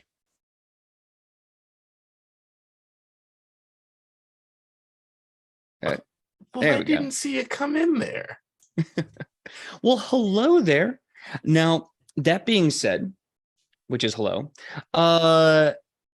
you're going to be going to Dueling Club again, right? In the kind of underground fighting arena underneath one of the taverns in Absalom. Give me either an athletics check or a roll to hit, whatever you think would epitomize how you do in the ring. All right. Now, hear me out, God. Dueling Club. It's about slowing down, taking time, taking that nice, perfect time to strike, studying your opponent. Now, I will argue that whenever Greta has had to take the time to slow down and study her opponent, it's usually in a medicinal sense. So can I use medicine to attack? All right. I'll say this. I love how you went around your ass to get to your elbow on that one. But I know what you're getting at. I know that kind of like Sherlock Holmes kind of breakdown. I will allow a medicine check to basically look for infirmaries and capitalize upon them in the fight. So yeah, go ahead and give me a medicine check. Dope. Instead of using a 13 to hit, I'm gonna use a 13 to hit. Just wanted the flavor. I love it. All that work. So was it a total of 13? No, it's a plus 13. I was focused real heavy on my pitch. I have not rolled. And I rolled an 18 for a 31. Let's go. Let's go. All right. So you are flawless in your execution. Just like Sherlock Holmes, you're breaking them down. Like right foot can't put all the weight on that leg as they move. They're keeping on their toes too much. This suggests either an injury in the ankle or knee. Capitalize on that side. Wham! And you just throw someone out of the ring one by one. Why don't you tell me the tale of how you just kick everyone's ass at Duel Club today? I think it's a lot of, I think the first, so, Greta, they walk in, they're like, all right, lady. And they point out, I forget their name. I always want to call them Eden, but that's not the right girl. But the dwarf, what was her name? Tornar Iron Arm. Tornar. And I point them out. Right. And in Dwarvish. Right, the way I see it, we're tied. 1-1. I know the rules. I'm not going to throw a bowl of shit at you this time.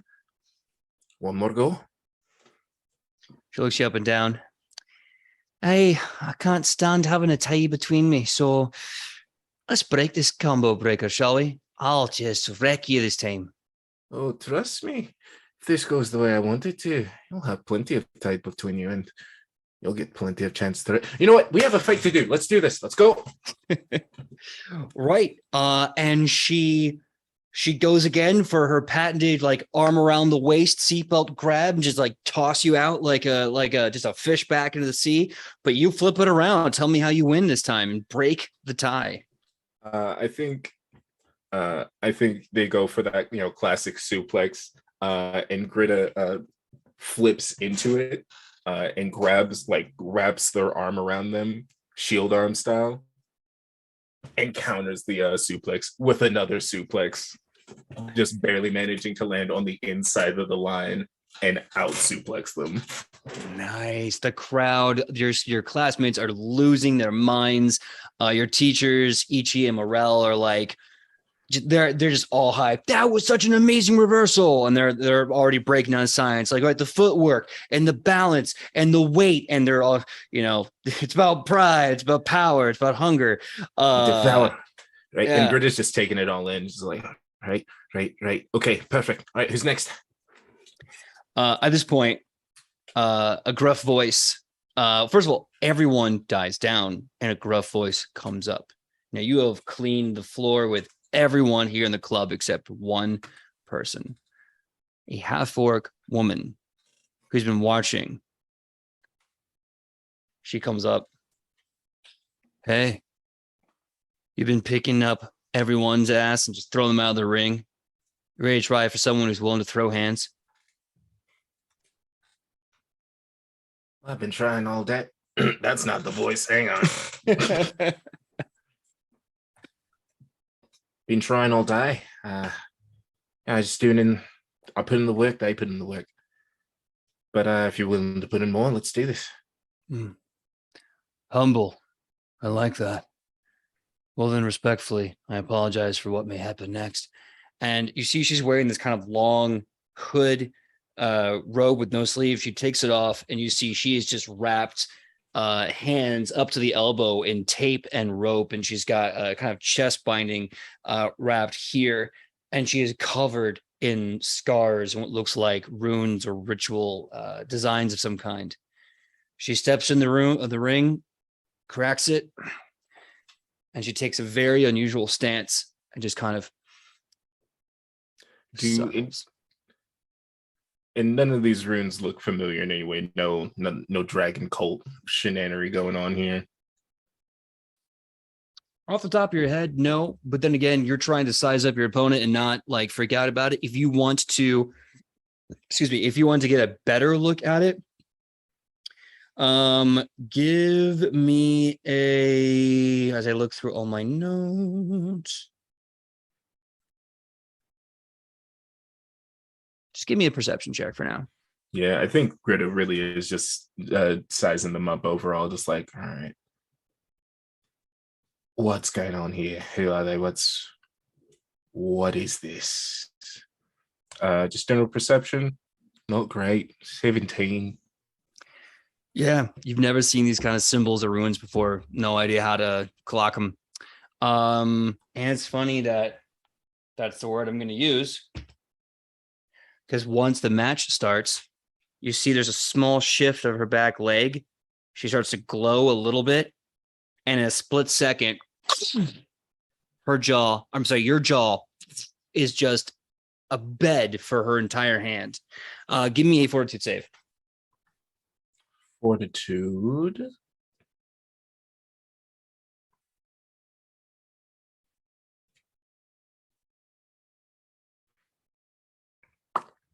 Come on. There we go. 29. 29. You start to feel this energy move through your body on impact, and you almost feel like this queasiness overtaking you, and you see the whole world start to kind of pitch and yawn, and you start feeling your feet come off the ground a bit. But thankfully, you center all your weight in your back foot, you shake it off, and you're still in the fight. And once that blow hits, you just kind of see his look of promising. And with that, she then just strikes you in the gut. Give me one last fortitude save. 25. 25. Same situation. You almost feel all the blood rush to your feet. You start going dizzy, and you fight it off the last second. And then she kind of steps back a bit. Shot for free. Let's see what you can do.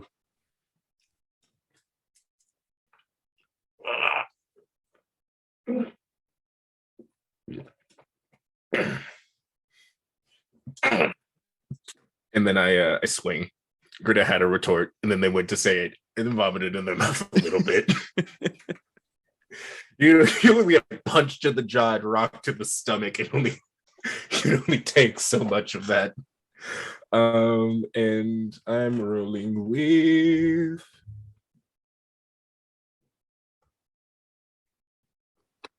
27. 27. Yeah, that's a very Yep. solid hit. And You're able to crack her. Tell me the tale. So I rolled a 1, and I'm using a hero point flat out because we're not. No, thank you. Not today. Not today. No, thank you, God. But yeah, Critic goes in.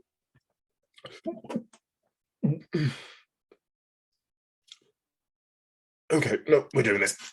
And I just give them a nice, strong uppercut. Greta has a lot of experience trying to like get like they're short. They have to do a lot of fighting up. So they get a nice like star uppercut, nice big leap, jaw clean connect, straight up, looking at the sky, praying to whatever god they have or they worship. Yeah, I'm so sorry. I was sipping your tails. What you're saying? Oh no! And then they come down and with their shield arm as they land, hit the back of the knee. So with that massive like Shoryuken head, and as you land, you go for that behind the knee trip. The half orc just falls down, and they are up on their feet in a blip, and they kind of look at you for a second. They look you up and down. Name's Dahlia. It's good to meet you. Great stone basin. Shake. She shakes your hand and she's giving you this very, very serious, very suspicious just glare. She's staring almost through you and she shakes your hand, nods. I forfeit the match, and she just walks out the ring.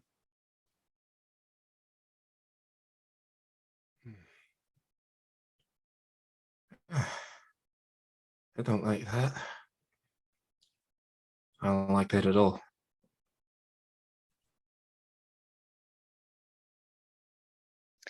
Rematch in 3 months. She chuckles and just kind of waves behind her as she walks away. Get that fucking rematch. So as Dueling Club comes to a close, we have Dusty in Chronomancy. Hello.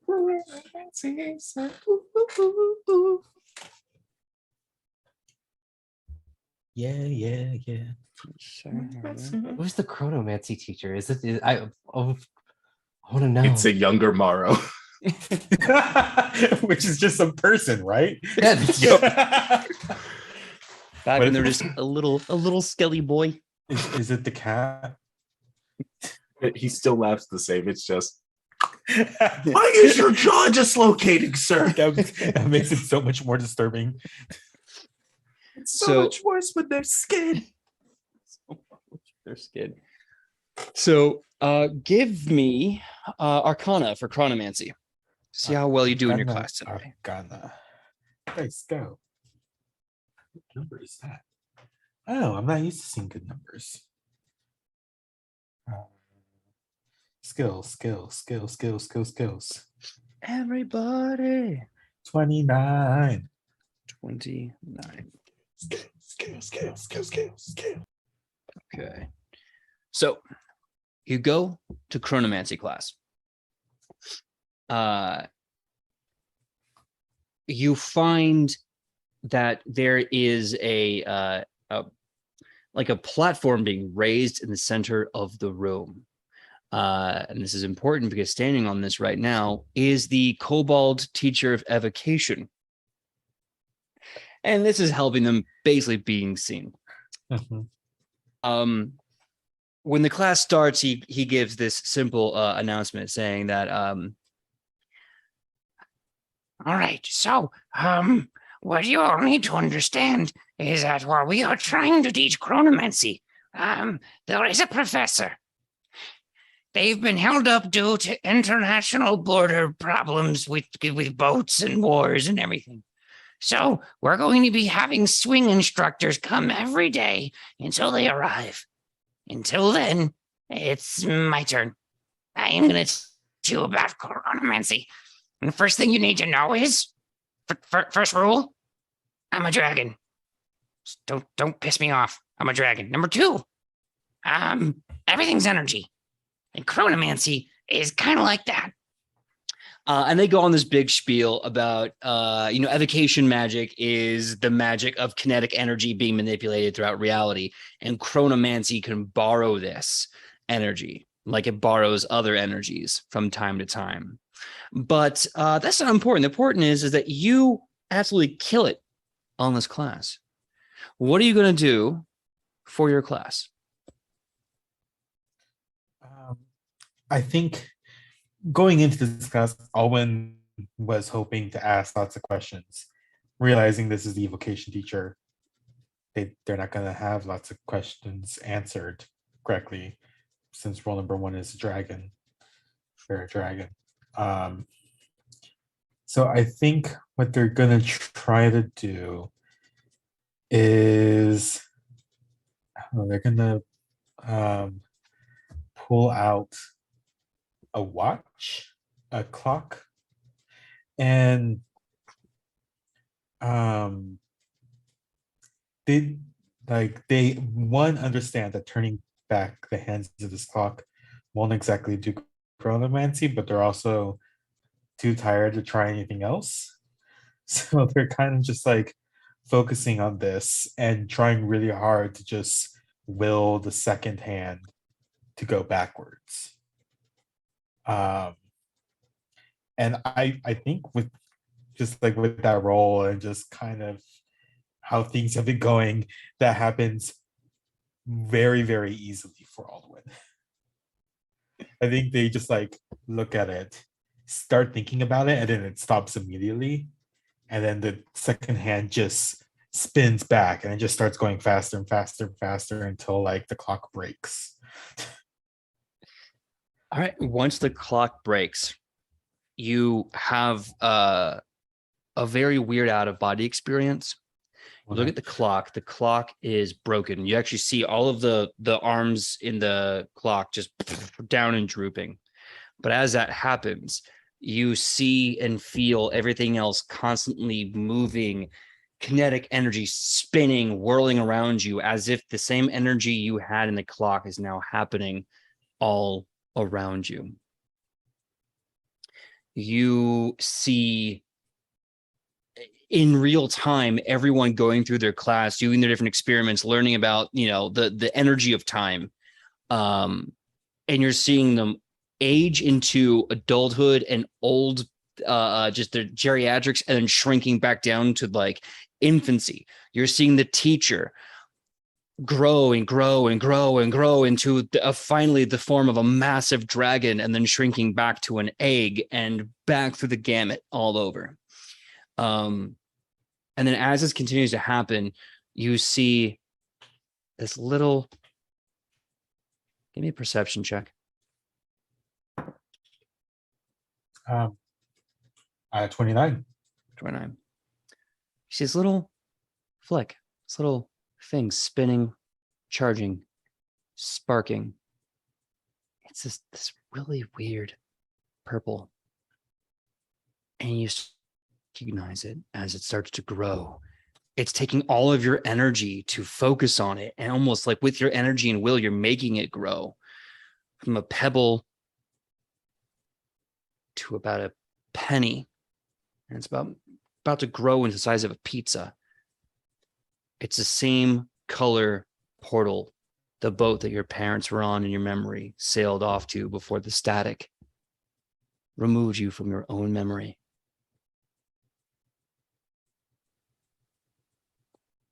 Just almost like immediately, like once that like clicks, Alwyn is just gonna reach for it. You reach for the portal? Yeah. Okay.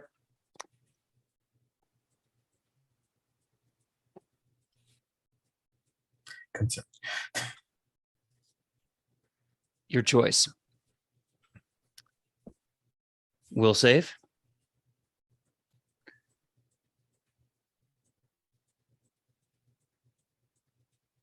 Perception or nothing at all.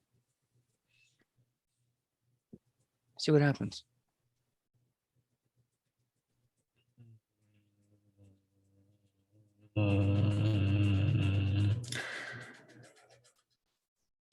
Nothing.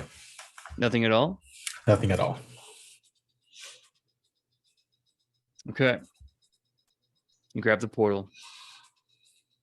You move into the portal.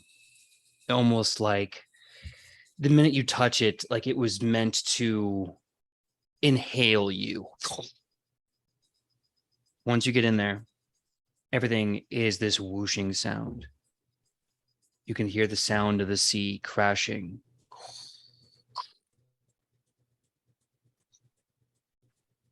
The crashing of the water turns into this heavy, beleaguered breathing sound.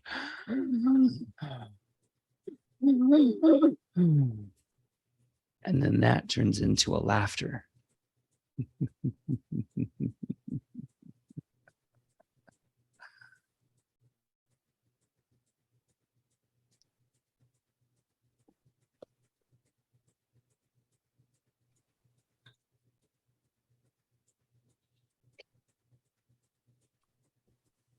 You start feeling extremely weak and hungry.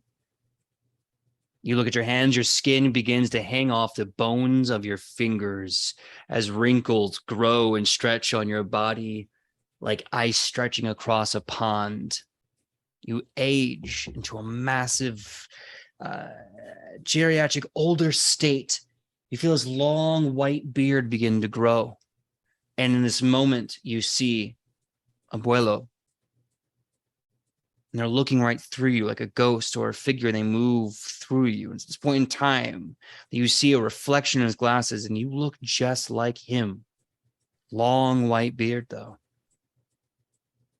And then you finally get to the very end of this purple energy. You hear violence, combat, the clamoring of steel, the shouting incantations of magic, and that laugh. And then you see two eyes.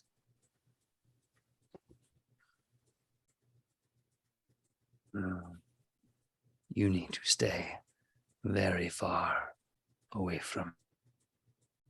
And a wave of a hand. And you are now in class as an 80-year-old man.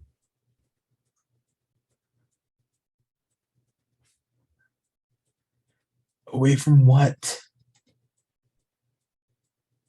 Like they're in class. Everyone's looking around. There's this huge scream, like, what is this? What is this old guy doing here? Did someone bring a grandpa to class? Is he okay? Quick, get him a cane. Up. And the teacher's just kind of looking, going, Do I have to dragon you? Are you messing with me? Are you messing with me? I will turn into a dragon right now. What do you mean? What's going on? Why? They're gonna like look at their own hands, just like, what happened? What? I don't know, but you're messing around my class, and I can't have that. I will turn into a dragon. I'll eat you. I will not take this insubordination. No, I'm your student. I'm Aldwin. No, Alduin is a young man. You're an older person.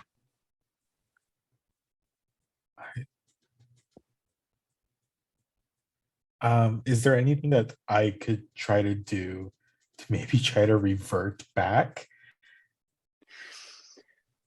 why don't you give me one more Arcana check at a -4?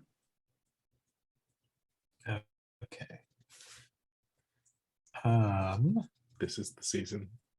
Aldwin's just old now. Now I am Abuelo. Aldwin Look at always me. was, is Abuelo. I am the abuelo now.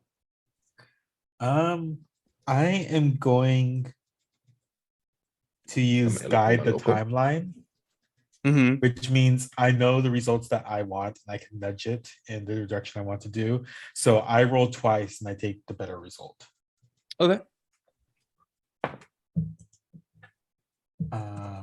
You said Arcana? Yeah. Okay. So that first one is going to be a 24. Oop, that and that's at the tray.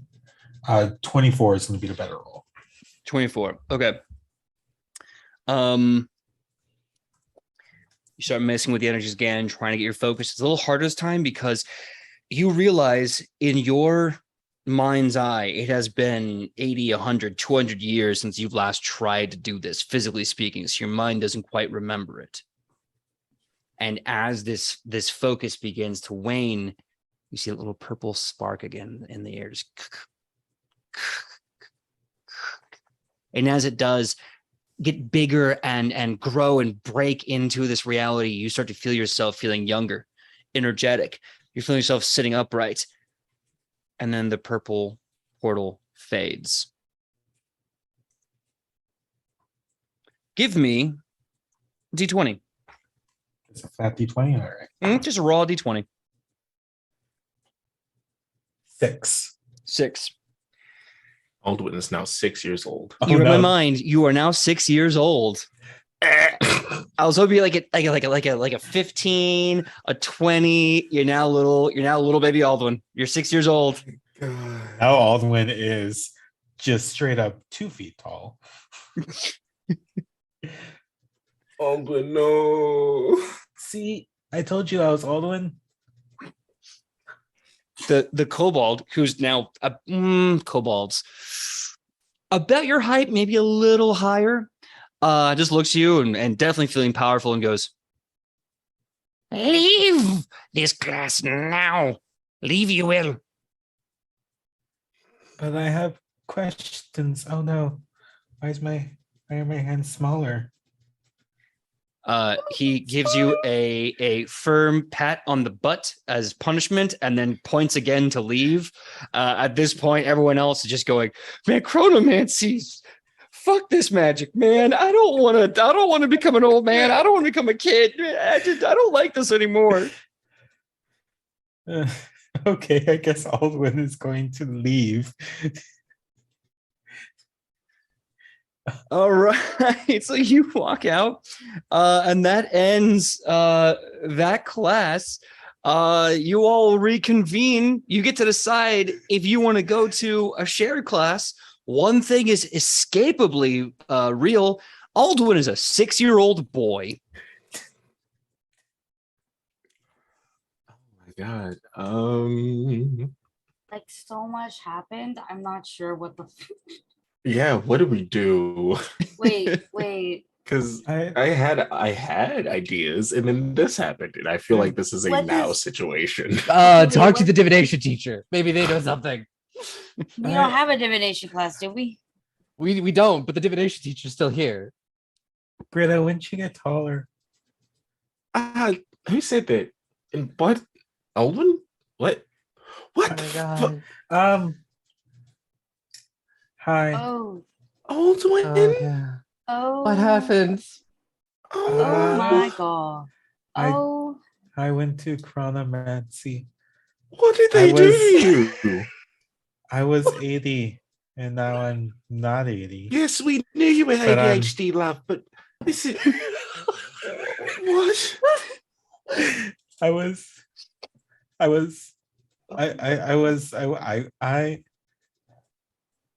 messed with the time, and then Maybe the you time should- messed with me. Maybe we should. So maybe what maybe that warning was really a warning for this. I wanted to learn more. Did you Okay, learn well- more? No, Okay, well, what did Not the teacher really. say? the teacher said they were gonna dragon me. Wait, why is the dragon teaching? I don't Okay. know. They were gonna breathe well- fire, Yeah. and now Okay.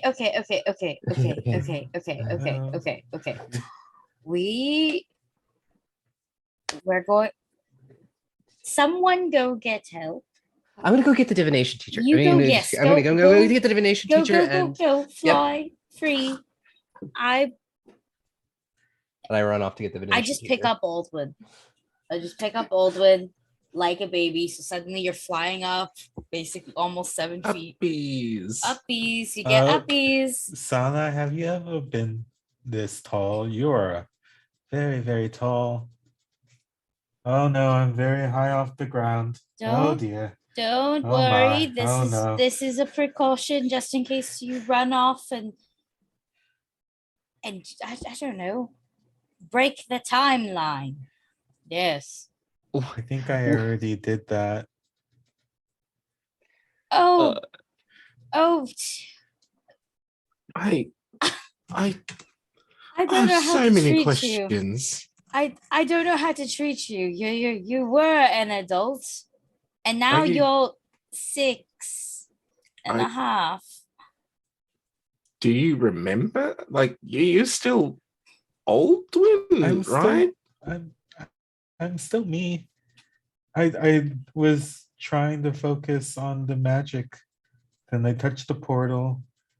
Then I got kicked out and I was an old person. I was older than Abuelo.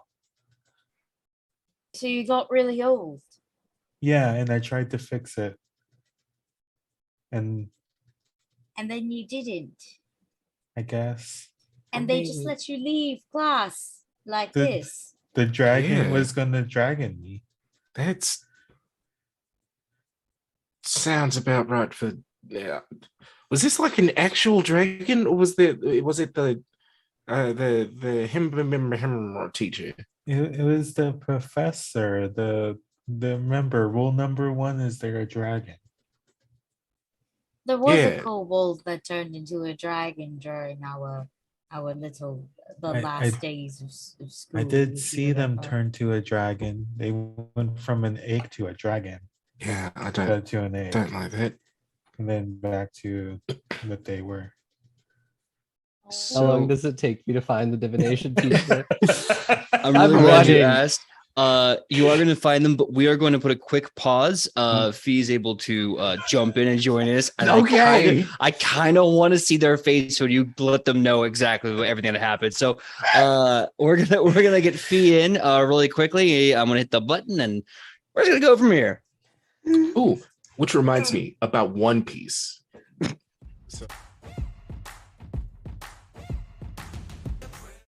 And he's gonna be Oh, pirate. He's gonna be king.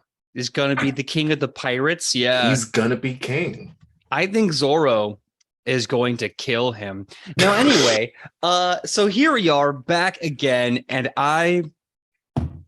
be really fast. I want you to give me a deception check, and then I kind of want everyone to, in character, let you know everything that you have missed today. I'm So first things sorry. first, let's- I'm giving a perception check. A deception check.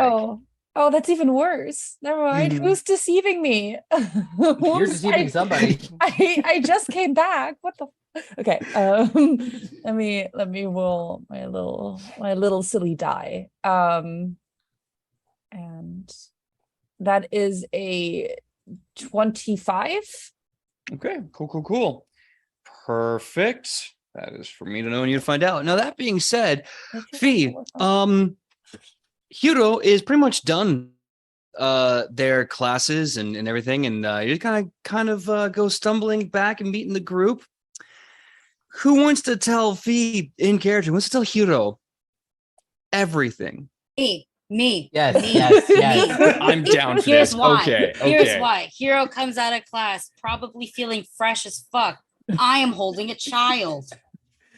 Hi, hero. Yes, I'm holding a whole child being represented as I don't think you can even see my Bulbasaur. I don't We think can it's see it. making Yeah, you can make I it. feel You like can see it. Yeah, we Okay, see like it. I'm holding a child, one arming it like this with like the whole hip action sort of thing. I'm holding a child. The child looks, my Bulbasaur fell. I'm holding a child. Uh-huh. The child has little circular glasses, probably a very long I don't even know if all did your clothes also become fucking children's Did place? they? Please tell me they did, because this is about to be very awkward. Yes, they did. Okay, a tiny school uniform plus flamenco outfit. This kid, for some reason, was allowed to have a half-shaved gray hair and a ponytail and stuff, and there's a stick. Holding a child. I make direct eye contact with you, and I go, "Look what we have." Hi. It's nice seeing you. You missed a lot. I feel like I need to come out again, and then when I do, everything better make sense. Give me a second. And Hero Yes, slowly yes. backs up and closes the classroom door. I readjust Aldwin into an even more fetal position. So if you weren't like a child before, you are like a baby now. Baby in a baptism. Just holding you like that. And Come back and Hero comes back in and he's just like, okay, guys, I have my eyes closed. 3, 2, 1, everything is normal. 3, 2, 1. What is that baby still doing there? All right. Now, this is Aldwin. Aldwin is 6.5. And last night we ran into the time police, except the time police were actually just one singular assassin after Tom, but Tom is actually named Mateo, and Mateo knows Aldwin and Greta, which is quite the coinky dink, isn't it? And the time assassin cop was actually an older melee who weird. died and turned to sand. Yes, before giving some sort of prophecy to Aldwin here. And then none of these bitches oh shit, wait. You're 6.5. And then none of these bad, no good people remembered bitches. it happening. No, don't say that. You didn't learn it from me. And then we ate stuff.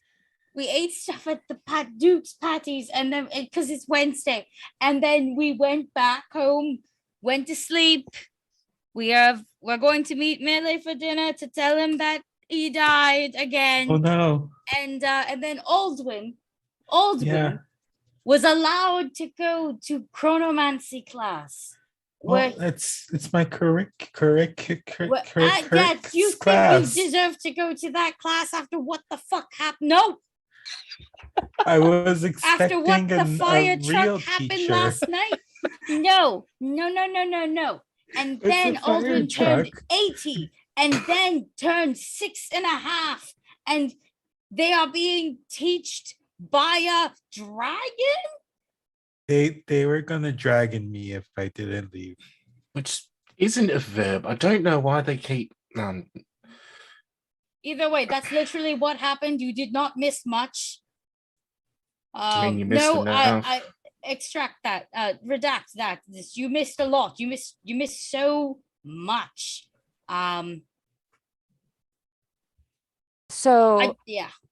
First of all, always wanted to make up with a DILF. Really nice.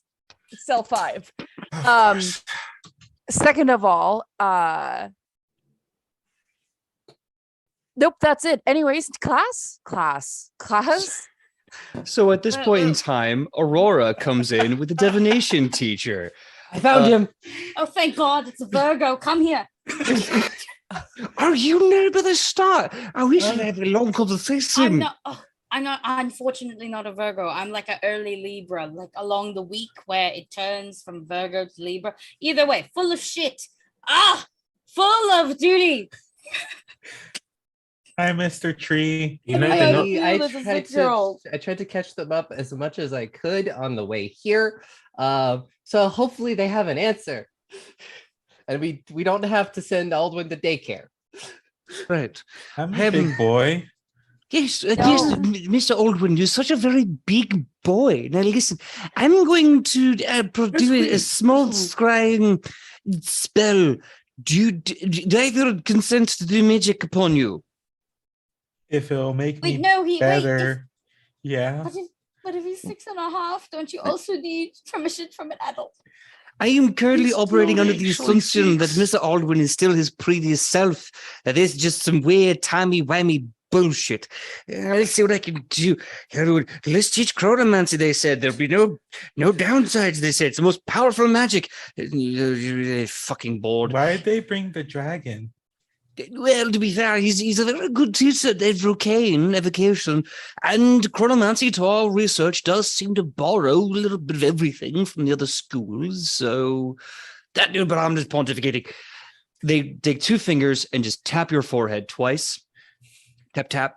White light immediately shoots out of their whole face. And Tyrell drops to the ground in the fetal position, just shaking and shivering. And the only thing he can manage to get out is, class is dismissed. You get the day off. It should wear off in an hour. How Oh, fun? How come thank when every you. time Thank some you. old person uses scrying magic, stuff comes out of their eyes?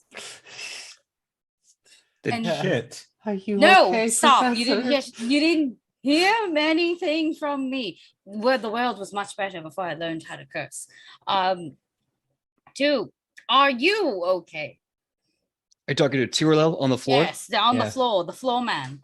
They eventually shakily get up and they proceed to just walk away. They do not respond. They just continue to say, your class is all dismissed for the day. Wears off in 1 hour. Just walks this hobbled, broken man mess out of the school. Thanks, Mr. Tree. We'll go and check on him in a bit. Okay, that's I How mean, long is an hour? Oh no. He's regressing.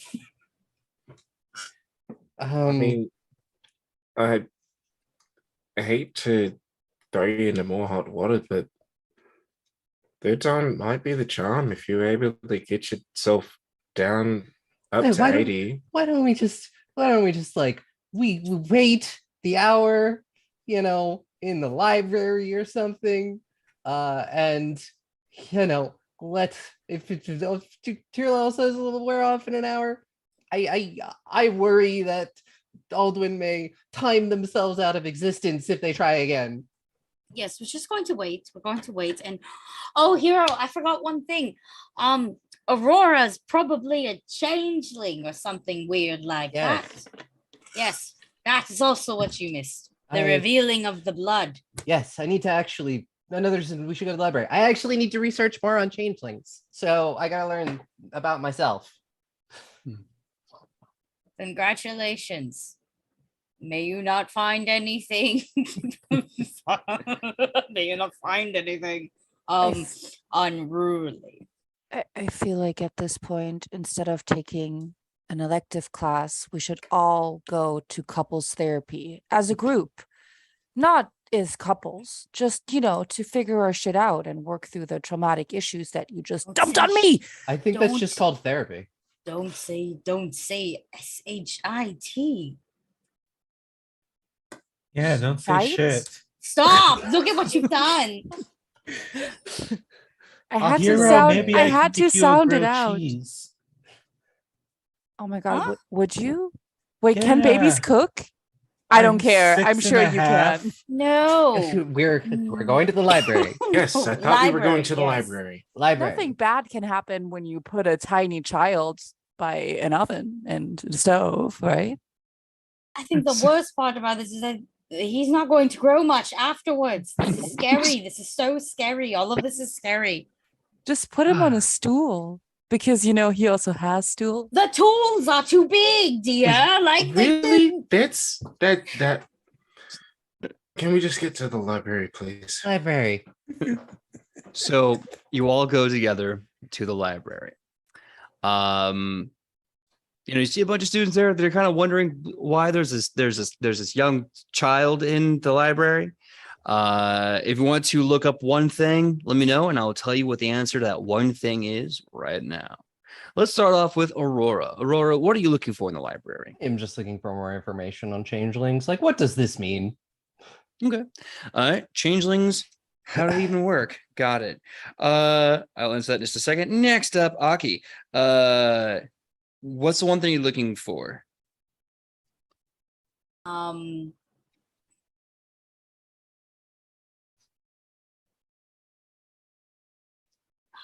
Jesus, I don't know yet. Truthfully, unsure. Come back to me. Okay. My dick. B, what are you looking for? I almost gave the same answer. That's what my head is at. Actually, I have a thought, but I want to sneakily message you about first. Go right ahead. While you're doing that, and we'll just play it out there in the secret chat. Makai, how about you? Greta is looking up Chilaxian courting rituals. Okay. That's All gay. right. A little bit. It's really good. That's Little good. We love fruity. it. That's Okay. Aldwin. And Aldwin, what are you looking for besides de-aging? Never mind. Some nice Really picture cool books. book, and I was gonna pops say up. like it's a cooking book, but it's all like the ones for like kids' first cooking book. So it's just like it's like an all picture books, and they have pop outs. Okay, cooking book for kids. Love it. The joke being is that this is something Aldwin would read, regardless of what age he is. A recipe book is a recipe book, Yeah. no matter what age. Yeah, absolutely. One second. I'm trying to just do a quick, because I'm morbidly curious. Well, no, okay. I'm gonna make this one up. It's gonna be fun. Anyway, so starting off with the cookbook. It's all done in rhyme, and there's some really good recipes, basic things like how to make cookies, how to make cake, how to make pie, how to make eggs of different kinds. It's a surprisingly good book, and it's written in a way that's not only funny and engaging, but like, yeah, if you follow the recipe as a kid, you can make some pretty good stuff. Nice. Next up, Chilaxian courting rituals. You are able to find this book in the way back. It's kind of a black leather tome with red filigree writing, and it's like one half courtly grace and love, and the other half like 50 Shades of Grey. It's very, remember that you are always a Chilaxian. You're always powerful, noble, in control. It's recommended that you always go dating in public squares because combat is expected to happen. You should be able to fight off each other in mortal combat at a moment's notice. And once you pass, well, you'll know that they can defend you if the time calls for it. It's just this whole silly thing, but it's very dense. And in the back, it gets into the, shall we say, spicier topics. Aurora explains a lot, actually. So much. God, So no wonder we get off so well. I could definitely see some common ground there. So, Aurora, you find a book about changelings, but it's presented in this very beautiful fairy tale style book. Like everything is watercolor or fresco or some gorgeous classic style painting. And the stories are these amazing, intricate tales of witches, hags, fae beings that made deals that went bad, and the wrath of the fae, and then these powerful magical beings that almost transcends time and space. And there's a couple of images that really keep standing out to you. These absolutely gorgeous women that seem powerful, but just nuttier than batshit, just crazy. They're always like holding a child above a fire, or they're like throwing toads and things into like this cauldron that's literally floating in space, and all these things. And it says, while researched thoroughly, we find that removing fact from fiction and fiction from fact almost impossible with certain greater hags, the changelings of which, of course, are their children that they sire with people of other dimension, or people that share their dimension. Please look for the secondary book, Fairy Tales and You, for more in-depth information. Oh, this was something. Also feels like not a lot. And I really wish I wasn't disowned right now. I have questions.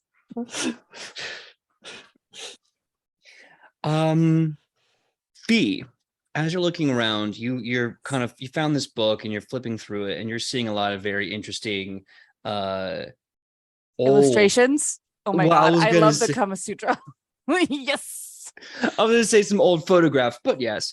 Oh. And as you're looking at some of these pictures, suddenly these two fingers kind of slide a note in between the binding of your book, and you see this rather very handsome young man who looks at you, and he says, "Hey, aren't you that guy that I have social engineering with?"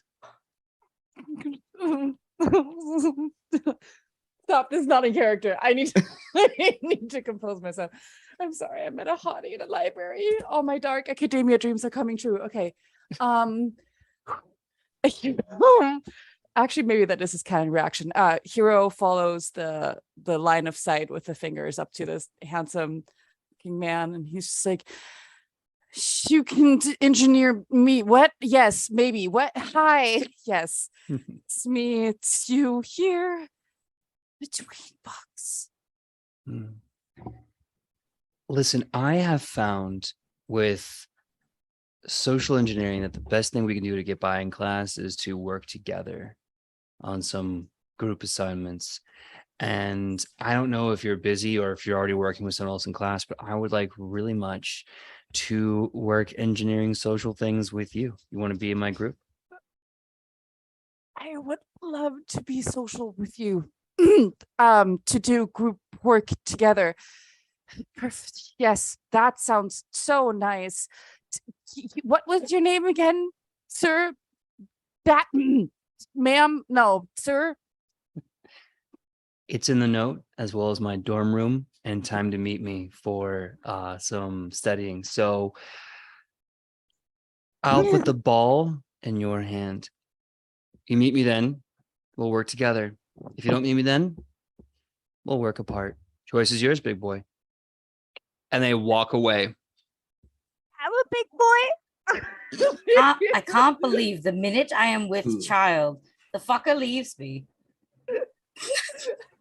for Listen, someone else. I never signed up for a child. Okay, I never said I was competent Ooh. enough. Damn, at least he looked at you. You were acting weird ever since I gave the grilled cheese a kiss. Because in that entire time, you haven't given me one. Do you want a kiss? What's going I on? think I do at this point.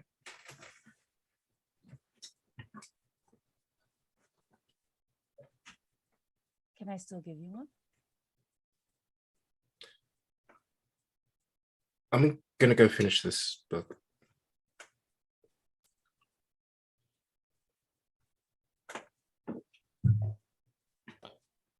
So the library gives mixed results for everyone, as is often the case with sometimes research. You don't always pull up what you're looking for right away, or you're only told you have to go deeper down the research hole. I can only tell you how many WikiLeaks I am constantly clicking on to figure something out. That being said, we got there. I didn't pull a Snowden. It's fine. Don't look into me. FBI, I'm simple. I'm not a bad guy. But after the hour ends, Alduin reverts to his normal size with his normal clothes, and taking upon your initial desire to get Mateo and Melee and go sit down for dinner to discuss things with them. It appears that now is that time. So why don't you pick the location for me? The Host Club, the Orange Sonata, someplace in town. Where do you want to have this dinner?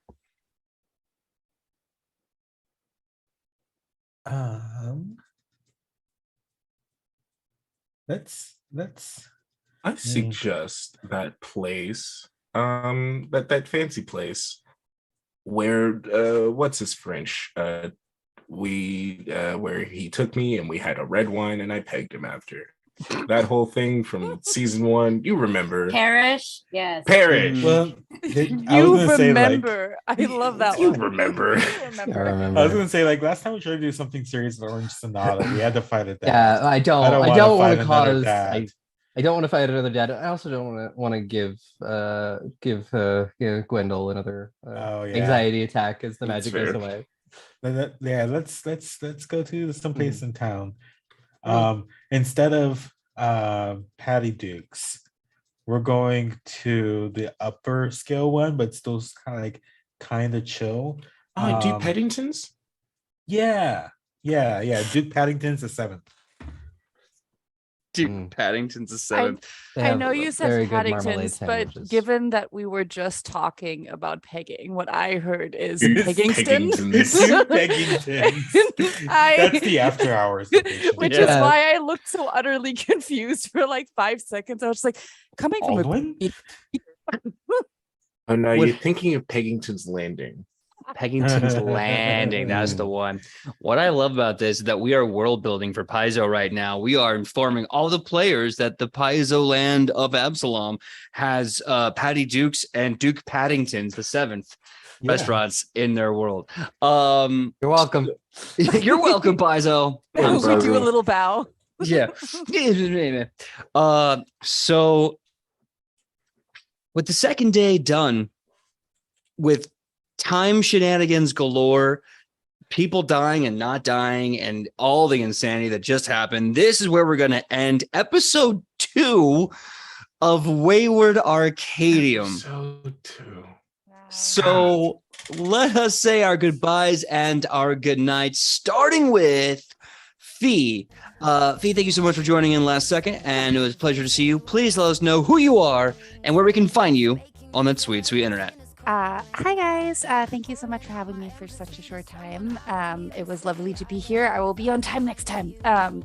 You can find me on the internet under Cinnamon on Twitter and TikTok and Instagram, and we can talk about cosplay and anime because Skate the Infinity just came out with season 2, a trailer, and I'm very excited. So yes, it did. So if you guys want like sports anime that are like totally gay but not gay, we should really talk about it. Anyways.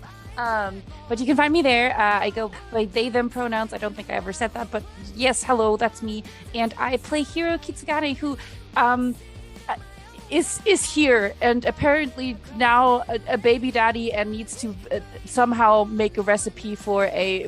Oh no. Aldwin Grilled- grew up, but you're fucked. You're fine. Yeah, Aldwin's a big boy now.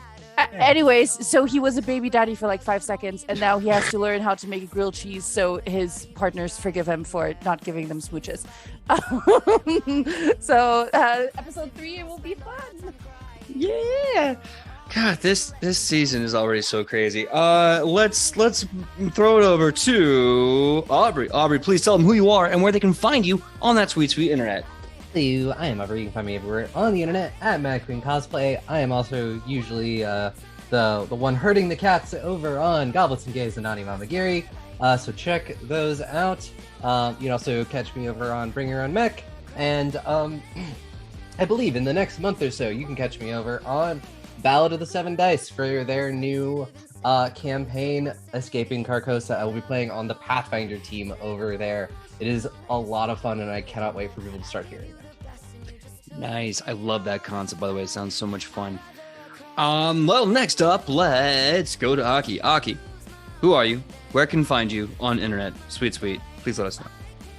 Hello, I'm Aki. Thank you for putting up with my voice because it's failing me now. Never mind. Just look at me on Twitter. I do all the things there. on Goblets. It's actually very hard to talk right now. Goblets and Gays, all of that stuff. Just go on Twitter at Akidogi_art. Thank you. Also, if you like our art, Aki made that, so like it's really cool. It's really dope. It's It was really, really cute. dope. It's real sexy. Like, Yep. Next up, we got Makai. Makai, please tell them who you are and where they can find you on that sweet, sweet internet. hello, good evening. It was a lovely time playing for you tonight. My name is Makai. I usually go by Kai on the internet, or if you want to find me, if you want to hit me up with anything you guys are doing or watching, I'm currently watching Ranking of Kings, and of course, I'm always being caught up on the wonderful world Oda has crafted for us in, and say it with me, folks, One Piece, because it's just good. I don't know what to tell you. So if you have anything you want to throw my way, hit me up on Twitter, WannaBVA. We'll get a conversation going. I'll throw a couple bad jokes and interesting gifts your way. Also, hit me up on TikTok, because I'm realizing now I'm almost at 1,000 followers, and I don't know what to do with that Yay! information. Yeah. Oh, But I guess we're Also- gonna do something.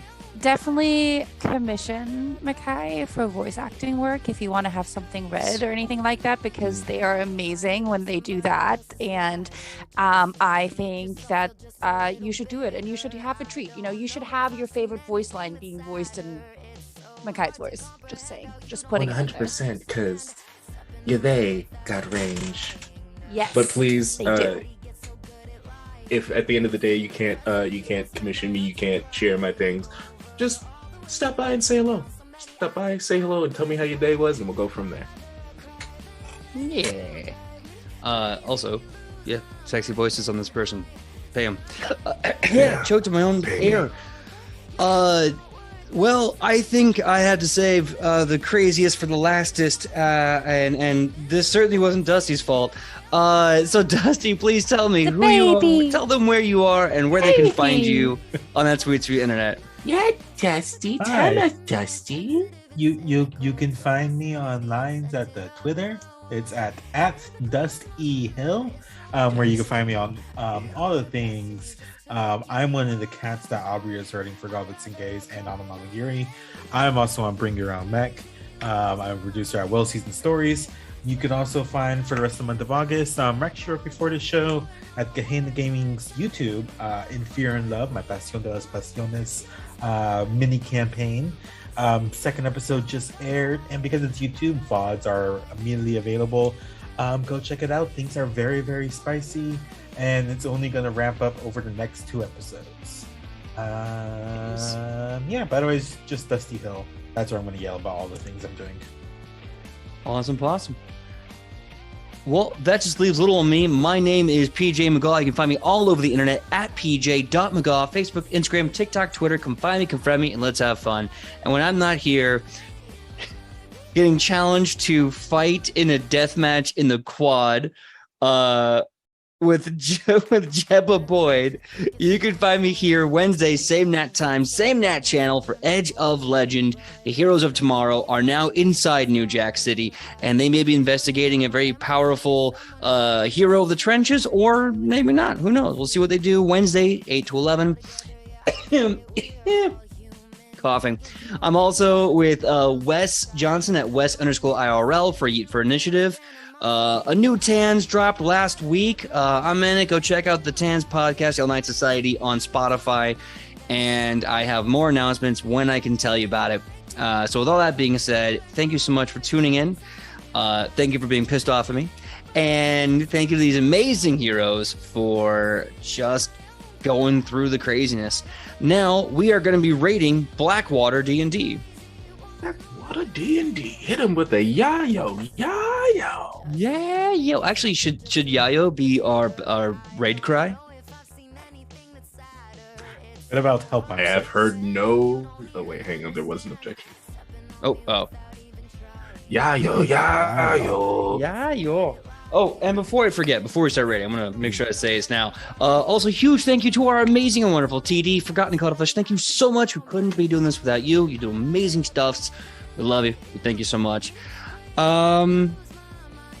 Many much appreciation, my dear. Of course. Mwah.